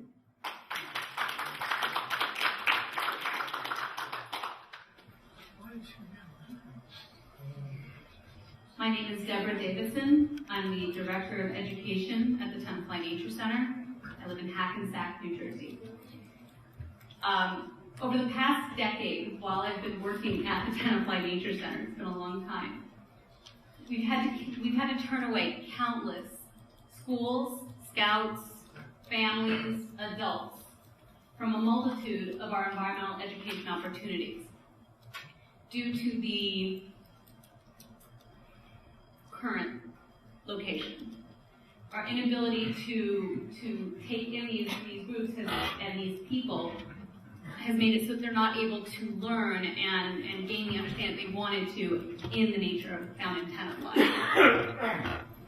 One of my favorite things about this new location is the prevalence of the wetlands. In our current location, we do not have the accessibility nor the visibility of these other bodies of water that can be found within a watershed. This is going to help and enhance our current curriculum within the schools, within the scouts, and within all the different families and the adults that come up. The other thing that I really enjoy about the new site was actually dictated by the land. And that's it was already mentioned by a few people, because I also think it's one of the coolest things, was the location and the curvature of the driveway and how it's on the ridge of the watershed. So just as when a person stands at four corners and gets that really cool rush of standing at four states at the same time, we can have the classes come in and get that hands-on, that really being able to visualize, if I was a drop of water, where I would really go within this watershed, and which watershed. Lastly, I just wanted to point out the idea of the space that we're currently inhabiting and why having 3 classrooms would really help us out. As I said before, we're having to turn people away from our programs. We're having to turn schools away and scout groups that want to come up and really enjoy it.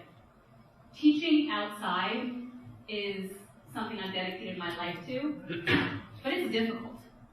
When it's cold out, I'm willing to be out there, but you can't get 4-year-olds out there. When it's windy, when there's a downpour, or even a chance of rain, groups have to cancel.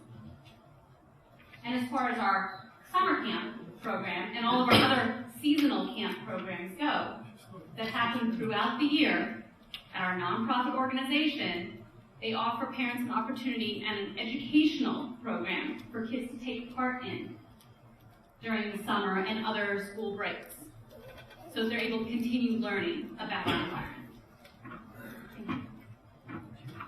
There's two more people that haven't spoken over there, but 3, okay. Is there anybody else that hasn't spoken besides these 3 people that want to speak? Is that a 4th gentleman? All right. Okay.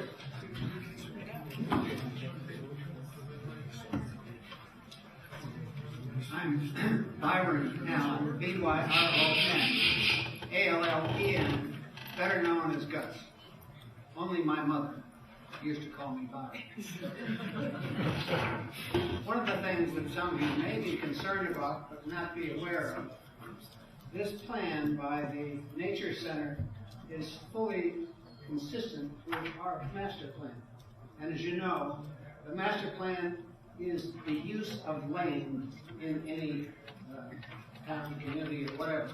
And frankly, the planning board right now is in the middle of producing a brand new master plan.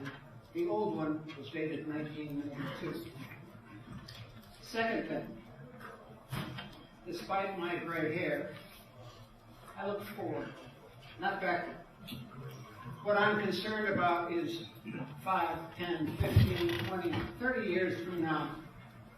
And this is a way to get into those 5, 10, 20, 30 years, and we won't do it in the present place where the current building is. There's no way. And finally, having listened to the proponents and opponents of this project, I wonder if the other side from me has an unstated concern that the place on Clinton Avenue will attract too many outsiders who don't live in Tenafly. And I think that's a positive. And I'm a very strong supporter of the plan proposed tonight. And thank you very much.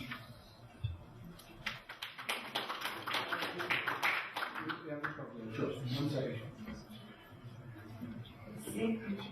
Sandy Divac Moss, 4 Westerveld Avenue, Tenafly. What do you need, please? M-O-S-S, middle name, D-I-V-A-C-K. So I'm an ambivalent resident of Tenafly who sat here all night long, and I came to learn.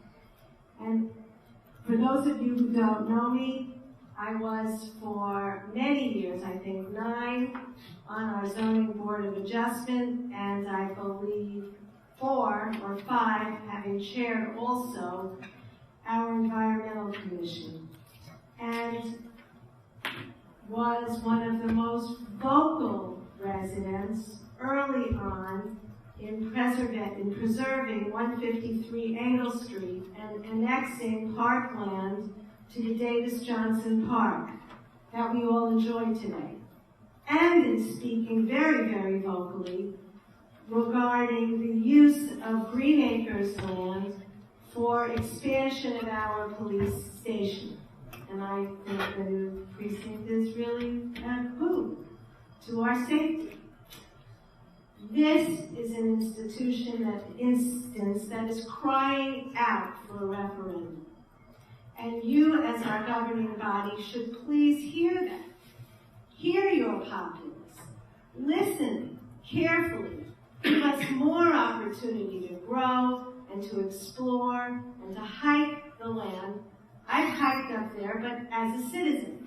I haven't hiked as part of an exploration of what will the road be like, really to feel it. What will it sound like to be there and to experience nature?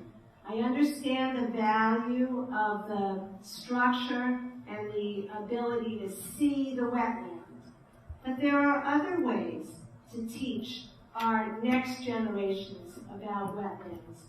There can be an open space with just a cover and foot trails. I also urge us to look very, very carefully at how we can best use the site on Clinton Avenue. I don't for a moment buy the argument that for a singular Nature Day a year, we need to move a $6 million or $8 million or $9 by the time we're done project forward. I do think that on those days we might consider some sort of transportation loop to get the public up from parking downtown for once a year events up on the hill. I do believe we need a new center. My children enjoyed it. I've enjoyed it as a scout leader. I was a scout leader for many years. So I think my nature bona fides are okay. Let us, as a populace, vote. We're smart. We will benefit from more transparency and from unity in our town, regardless of the outcome. Thank you.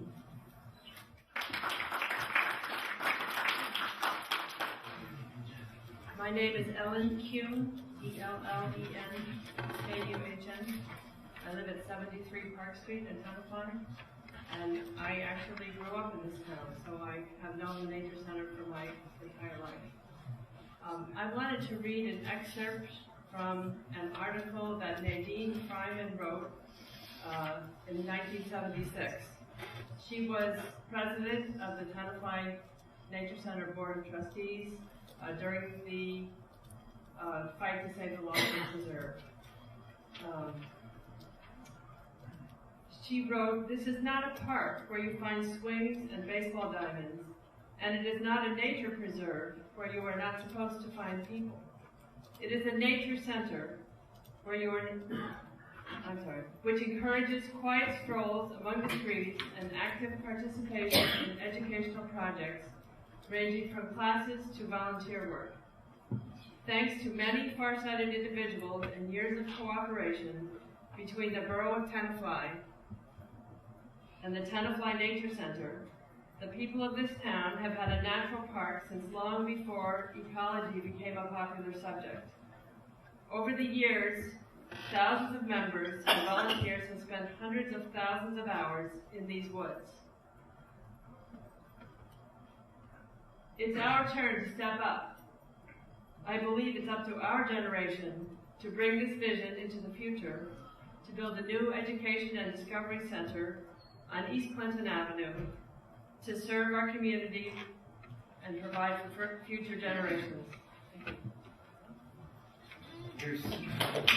Sorry. She started standing. Yeah. I'm not paying her.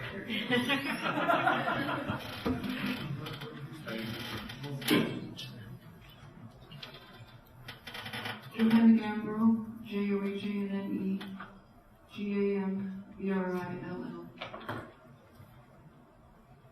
I have to say that I've come to this issue rather late. I really didn't know anything about it, and I've gone to many, many council meetings, which began over 4 years ago when someone in this very room convinced me that I should go to hear the presentation about the rail coming to Tenafly. That was September 11th, 2008. And at that point, I didn't even know where Borough Hall was. So I went. She's laughing now because she never came back. And I stayed with the rail, and as the mayor knows, I was a thorn in his side for 2 years, lobbying to not have the rail come to Tenafly. In fact, we worked... Joanna, we're running out of time. We want to get to the Nature Center? Yes. It's about the referendum. We worked day and night for 2 years on this issue and worked on getting the referendum for the rail. And whether or not, we don't know how this is going to turn out, but for me, it's the democracy of it, and that's important to me, that the residents of Tenafly have a say in this issue because it's a very controversial issue. And I beg the mayor and council to consider a referendum, and I repeat what people have said. If this is a good issue, why are people afraid to have a referendum? It costs nothing if it's in the November election. It just goes on the ballot, and it doesn't cost anyone anything. So that is my wish, that it be put to a vote for the residents of Tenafly.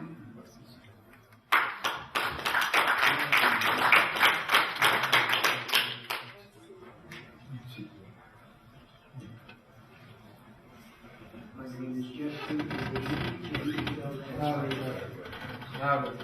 name is Jeffrey Levine, Jeffrey-Levene. I live in the Browning House in East Clinton.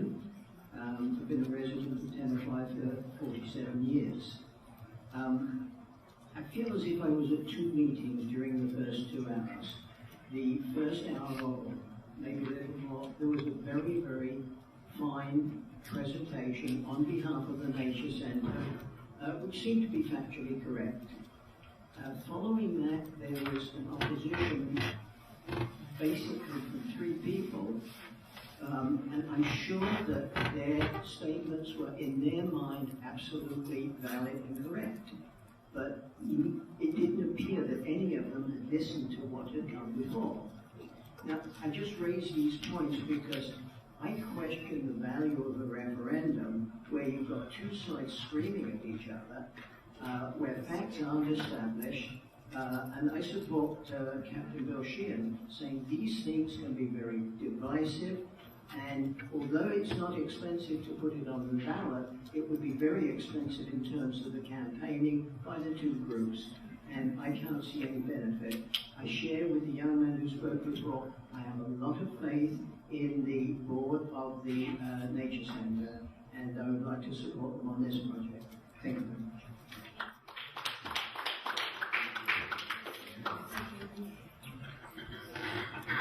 3 more people that have not spoken. I'm going to give anybody that has spoken already or was on that list 2 minutes. I'm sorry? Past 11 o'clock. You don't have to say if you don't like. One way or the other, but that's not polite, that's not right. That's the democratic way. The people here tonight. Sir, if you want to speak, ask for if you a want to referendum. speak, That's the if point. you want to speak, get online.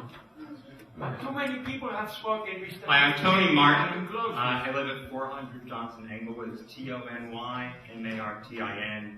I help my wife run a preschool here in Tenafly, the Montessori House. We regularly bring our kids to the nature center every season, in the fall, in the winter, and in the spring. I support the project wholeheartedly. But in particular, I think one of the interesting things about the project is we already have one entrance on Hudson, but now this is an opportunity to open up the other parts of the nature center for education, for recreation, etc., for people that are not maybe in a position such as our 4-year-olds to make a long hike from Hudson all the way over to Clinton and back. Thank you very much. You haven't spoken yet, have you? No, I haven't. Please. Alida Kratnoff, ALIDA, KRATNOFF is in Frank, 59 Highwood Avenue, Tenafly. Well, I've listened with interest to both sides, and I certainly applaud the efforts of the Nature Center to provide a good environmental area with which to carry out their mission. I support this in every way. My nephew was an Eagle Scout and did his project up there. However, I do think that the issue is being lost.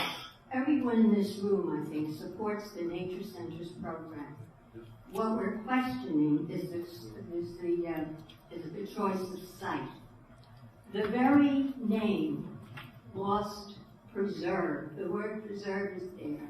And I think to build the center there is to abrogate the mission, the intention with which this started. The second thing is, I don't think we've been speaking with vitriol, or we've been screaming or shouting at each other. We're civilized people, we're all friends in nature, and neighbors. I know people, I admire the people, I know Michael News, he's a fine man. I question no one's motives. But I do think that in such a big issue as this, that we should hear the voice of everyone, that we should have a referendum. Thank you.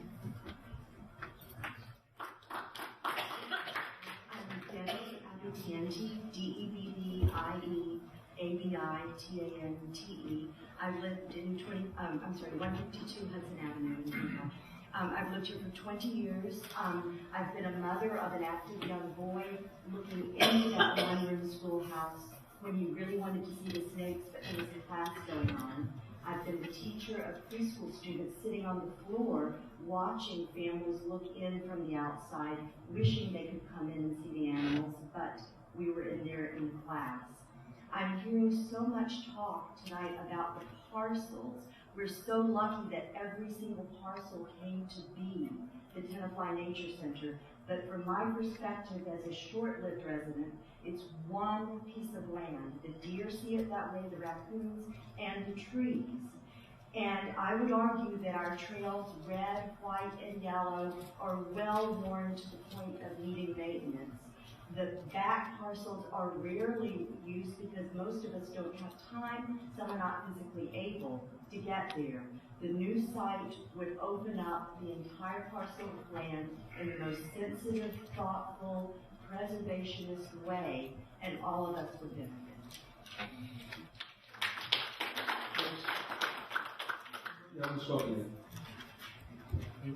You're last, and then we'll, anybody that wants to speak again. My name is Leslie Wyard, L-E-S-L-E-Y.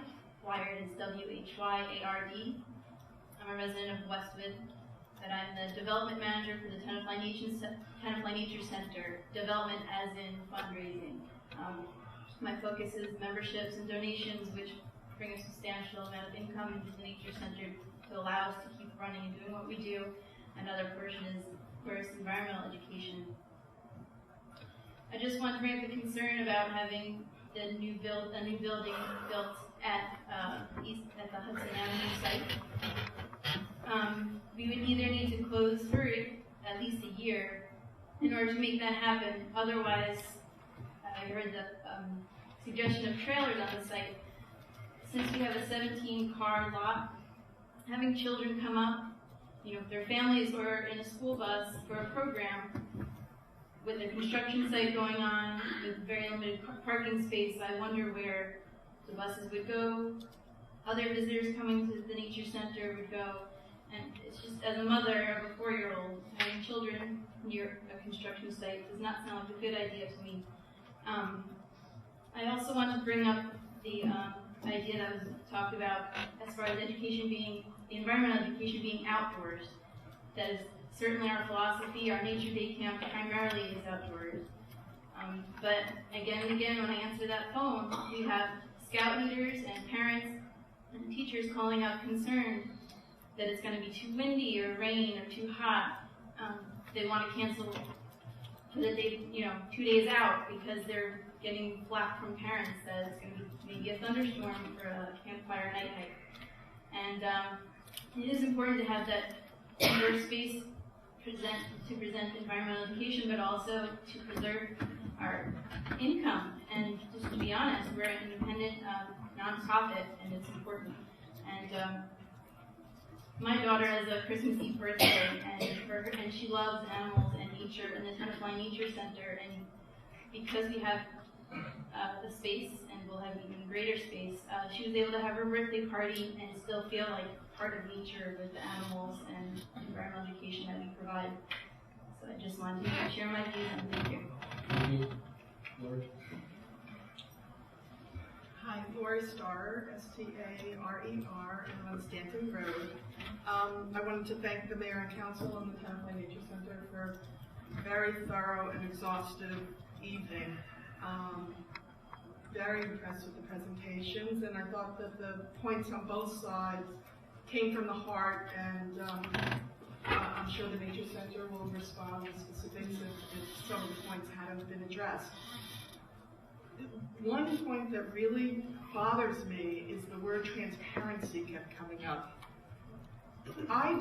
There's only one other organization in this town, JCC I would say, that has a better website. The Nature Center's website is user-friendly. It's all in there. It's available 24/7 to anyone, near or far. There's nothing that's been hidden. It's been explained. It's been re-explained. There are frequently asked questions. I was really sort of ashamed of people when they started bringing up that, because I don't know what standard you want, but the job the Nature Center has done, whether you agree or disagree, it's there. Maybe you're the type who needs a personal phone call with the information, but it's there. It's there 24/7. So I wanted to make sure that that got addressed. Secondly, another point that came up was East Clinton Avenue versus Hudson Avenue.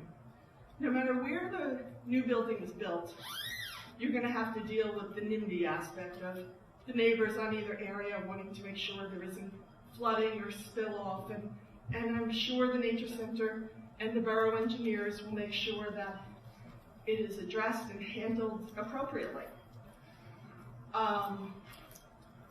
If you're moving forward and trying to improve a facility so that it meets the needs of the community, this is the time it makes sense to take the entrance from a corner, the northeast corner of the borough, hidden at a dead end at the top of a very steep one road without even a yellow line on it, and move the entrance to the main east-west access, the only east-west access throughout the entire town, in my opinion. It's the appropriate location, East Clinton, the JCC, the Greek church, other large buildings are there. And it will be more accessible, not just handicap accessible, not just to school groups, not just to people in walkers and strollers, but it will be more central within our community. And then just lastly, someone brought up Browning House tonight, and I thought that's exactly it. Kudos to those on the Board of Ed back then who said, We can build better here in that location, but it's not going to meet the needs of our community. And they built the middle school, the high school, which is now the middle school. It takes forward-thinking leadership to realize we've got to move on. We've got to look to the future. And when I vote for the council people and the mayor, I am entrusting you to use your committees, which you've done, the Environmental Commission, the Planning Commission, the Historic Preservation Commission, your engineers, and all the different rules that you have to harbor them together to make sure this new building is in the best place. I voted already by voting for you. And my trust is that we're not going to be dragged through a referendum, and we're not going to have pages of letters to the editor, and that there's enough information for you guys to move on. Thank you.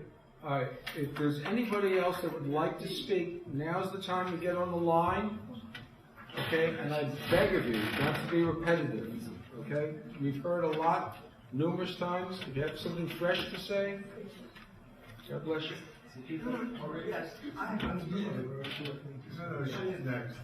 Hi, Robert Moss, MOSS. Because of the nature of my remarks before, I was supposed to add that I am not an attorney and cannot give legal advice. And then I found out an audience member, at least one, misunderstood me. I was not predicting an indoor ice skating rink for next year on this property, but my point was that when an agency has a dubious record of interpreting its own regulations, no one should jump to conclusions because they got a letter from somebody in the Office of Green Acres in this case. Thank you.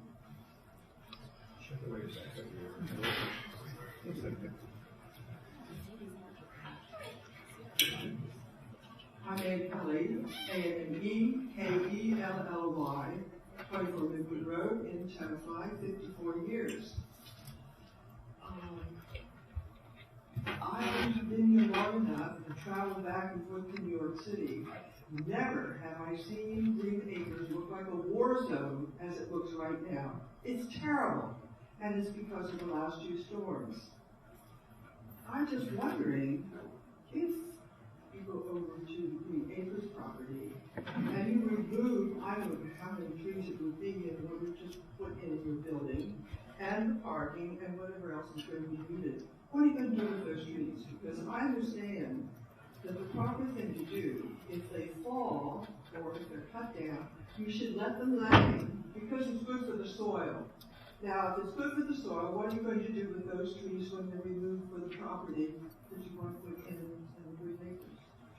You have to remove them. I mean, you're going to get rid of them, aren't you? Chop them up for wood or something? That's a common, isn't it? Or isn't it? And could you speak up? To you. Oh, I'm sorry. No, not to me. I think everybody is dying to hear what you have to say. You can't hear. No. Did you not hear me? Now I can hear you. Oh, I'm sorry. I said about the war zone, the look driving up East Clinton, going into New York, and I've never experienced that except for the last two bad storms that we've had. And I understand that the best thing to do with trees is to let them lay because they nourish the ground. I'm wondering what you're going to do with all the trees that have to be taken down if it's built on the Green Acres property. What will you do with them? Will the DPW cut them up to wood? Or are you just going to let them lay like the others are laying that have fallen because of the storm? I'd like someone to answer that if you can. That's all. Thank you.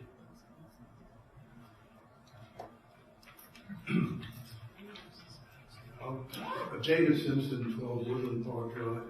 I don't want to address the issue of merits of the building or not. That's been talked about at great length by people with a great deal of passion on both sides. But I would like to say something about the issue of democracy, representative government, and a referendum. It is true that we have a representative government. We don't have direct democracy. But that doesn't mean that there are not occasions when referendum is the right thing. And Mayor, you yourself said referendum was the right thing at one point in this discussion, and we had a referendum on the light rail. Now, I don't have Mrs. Starr's touching faith that all civil servants and all elected officials will always do the right thing. I'm a little bit more skeptical. And I will tell you one story that relates directly to referendum. When Christine Todd Whitman ran for governor the first time, she ran on a platform in which she stated that she was in favor of initiative and referendum for New Jersey. And after she was elected, the subject seemed to die. And I knew Jerry Cardinale, who was then the senator representing Tenafly, and I called him up and I said, I really surprised at how naive I was when I made this call to him. And I said, what happened to the issue of that referendum and initiative? He said, oh, we politicians, we don't want that.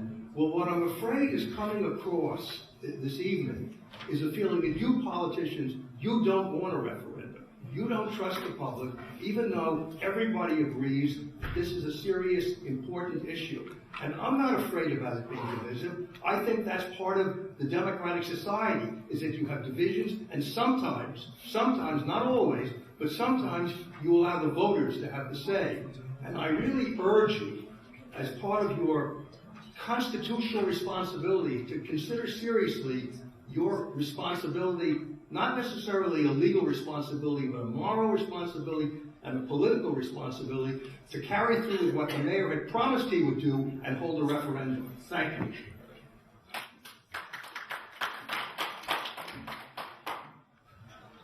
Good evening. My name is John Burrows, B-A-R-O-U-S, 165 Sussex Road. I've been very patient and heard a lot of statements here tonight, for and against. Not for and against the Nature Center. Have very strong statements for opponents of that move, supporting the Nature Center and saying some very kind things and how it should be enlarged in the location it is now. I don't have the credentials to say, as some other speakers, about how long I will live in Tenafly, or how many children I sent to the school system and to the Nature Center. I've been there. I've sent my grandchildren there, and I think it's a very nice facility. It serves a very important purpose, and that I also feel very strongly that it should stay where it is, perhaps enlarged. And the point that many of the speakers and proponents of the Nature Center was that it should be enlarged to accommodate more people. So having a more convenient access to the center, obviously, it will attract more people. And the question is, do we want a new Nature Center for Tenafly alone, or for the whole Bergen County? This is a very important issue that I think should be addressed. The issue of traffic should be considered very carefully, and I think it behooves the council and the mayor to hold a referendum, because I think this is a very important issue. The Green Acres started with a referendum and should continue, because it's a very important issue to be brought up to the whole public and then everybody to understand the issue and vote on this. November is coming very near, and I think this issue should be put up for a vote. Thank you. We have two more speakers. I'm hoping that they have something new to say, because we've heard certain things about 1,000 times tonight. So if you don't have anything that hasn't been said before, I think everybody in you would like to go home sooner rather than later. I agree. Thank you. We usually agree, Jerry. Yeah, most times.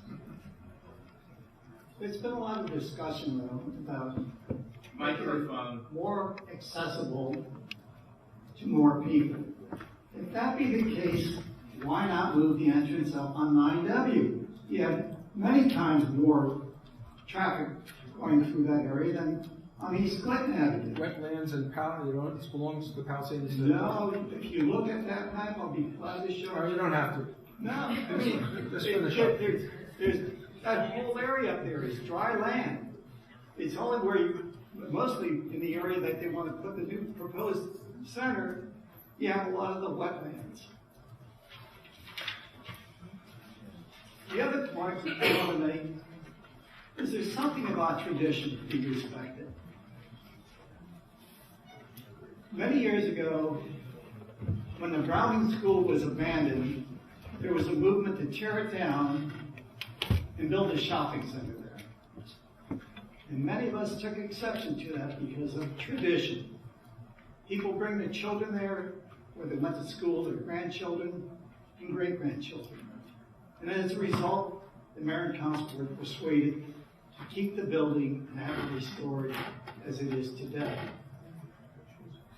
And that is all I want to say about tradition. And that is the reason why Hudson Avenue has tradition. And many, many people know it for many decades. And I really thank you very much, sir. Thank you. Ladies.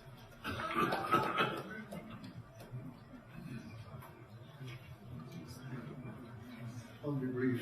Ernest Kolokidis, 164 East Clinton Avenue. Shall I spell it again or? Just a couple observations after I listened to everything that went on.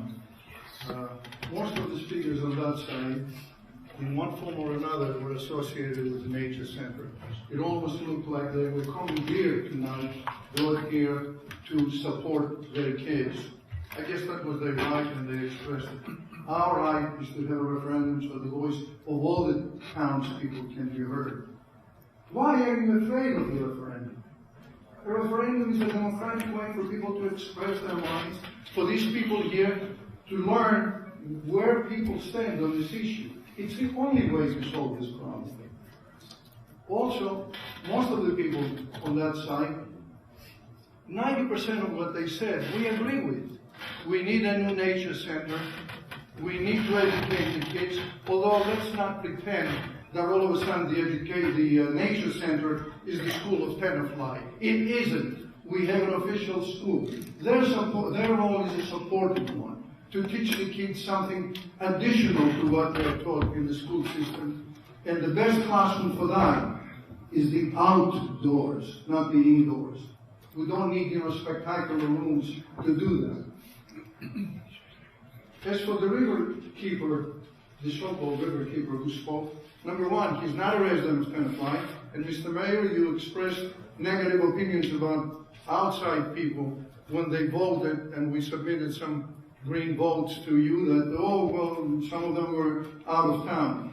He did not give his address, yet nobody held him to it. And then he had the nerve to teach Sum it up, us. will you please? Yes, sir. All right, sum it up. He had the nerve to teach us about the virtues or the pitfalls of referendum. He could do that in his own town. We know what a referendum is in this town, and we want it. Just a couple more things.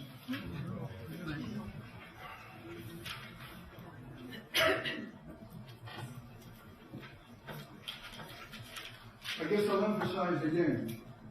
If there are so many virtues to your plans, and you have some beautiful, expensive, well-paid advertisements that you're circulating around. As I said earlier, some of them with our money, our taxpayers' money, because we pay a sum about $35,000. But if you're so convinced, why are you afraid to submit it to a referendum?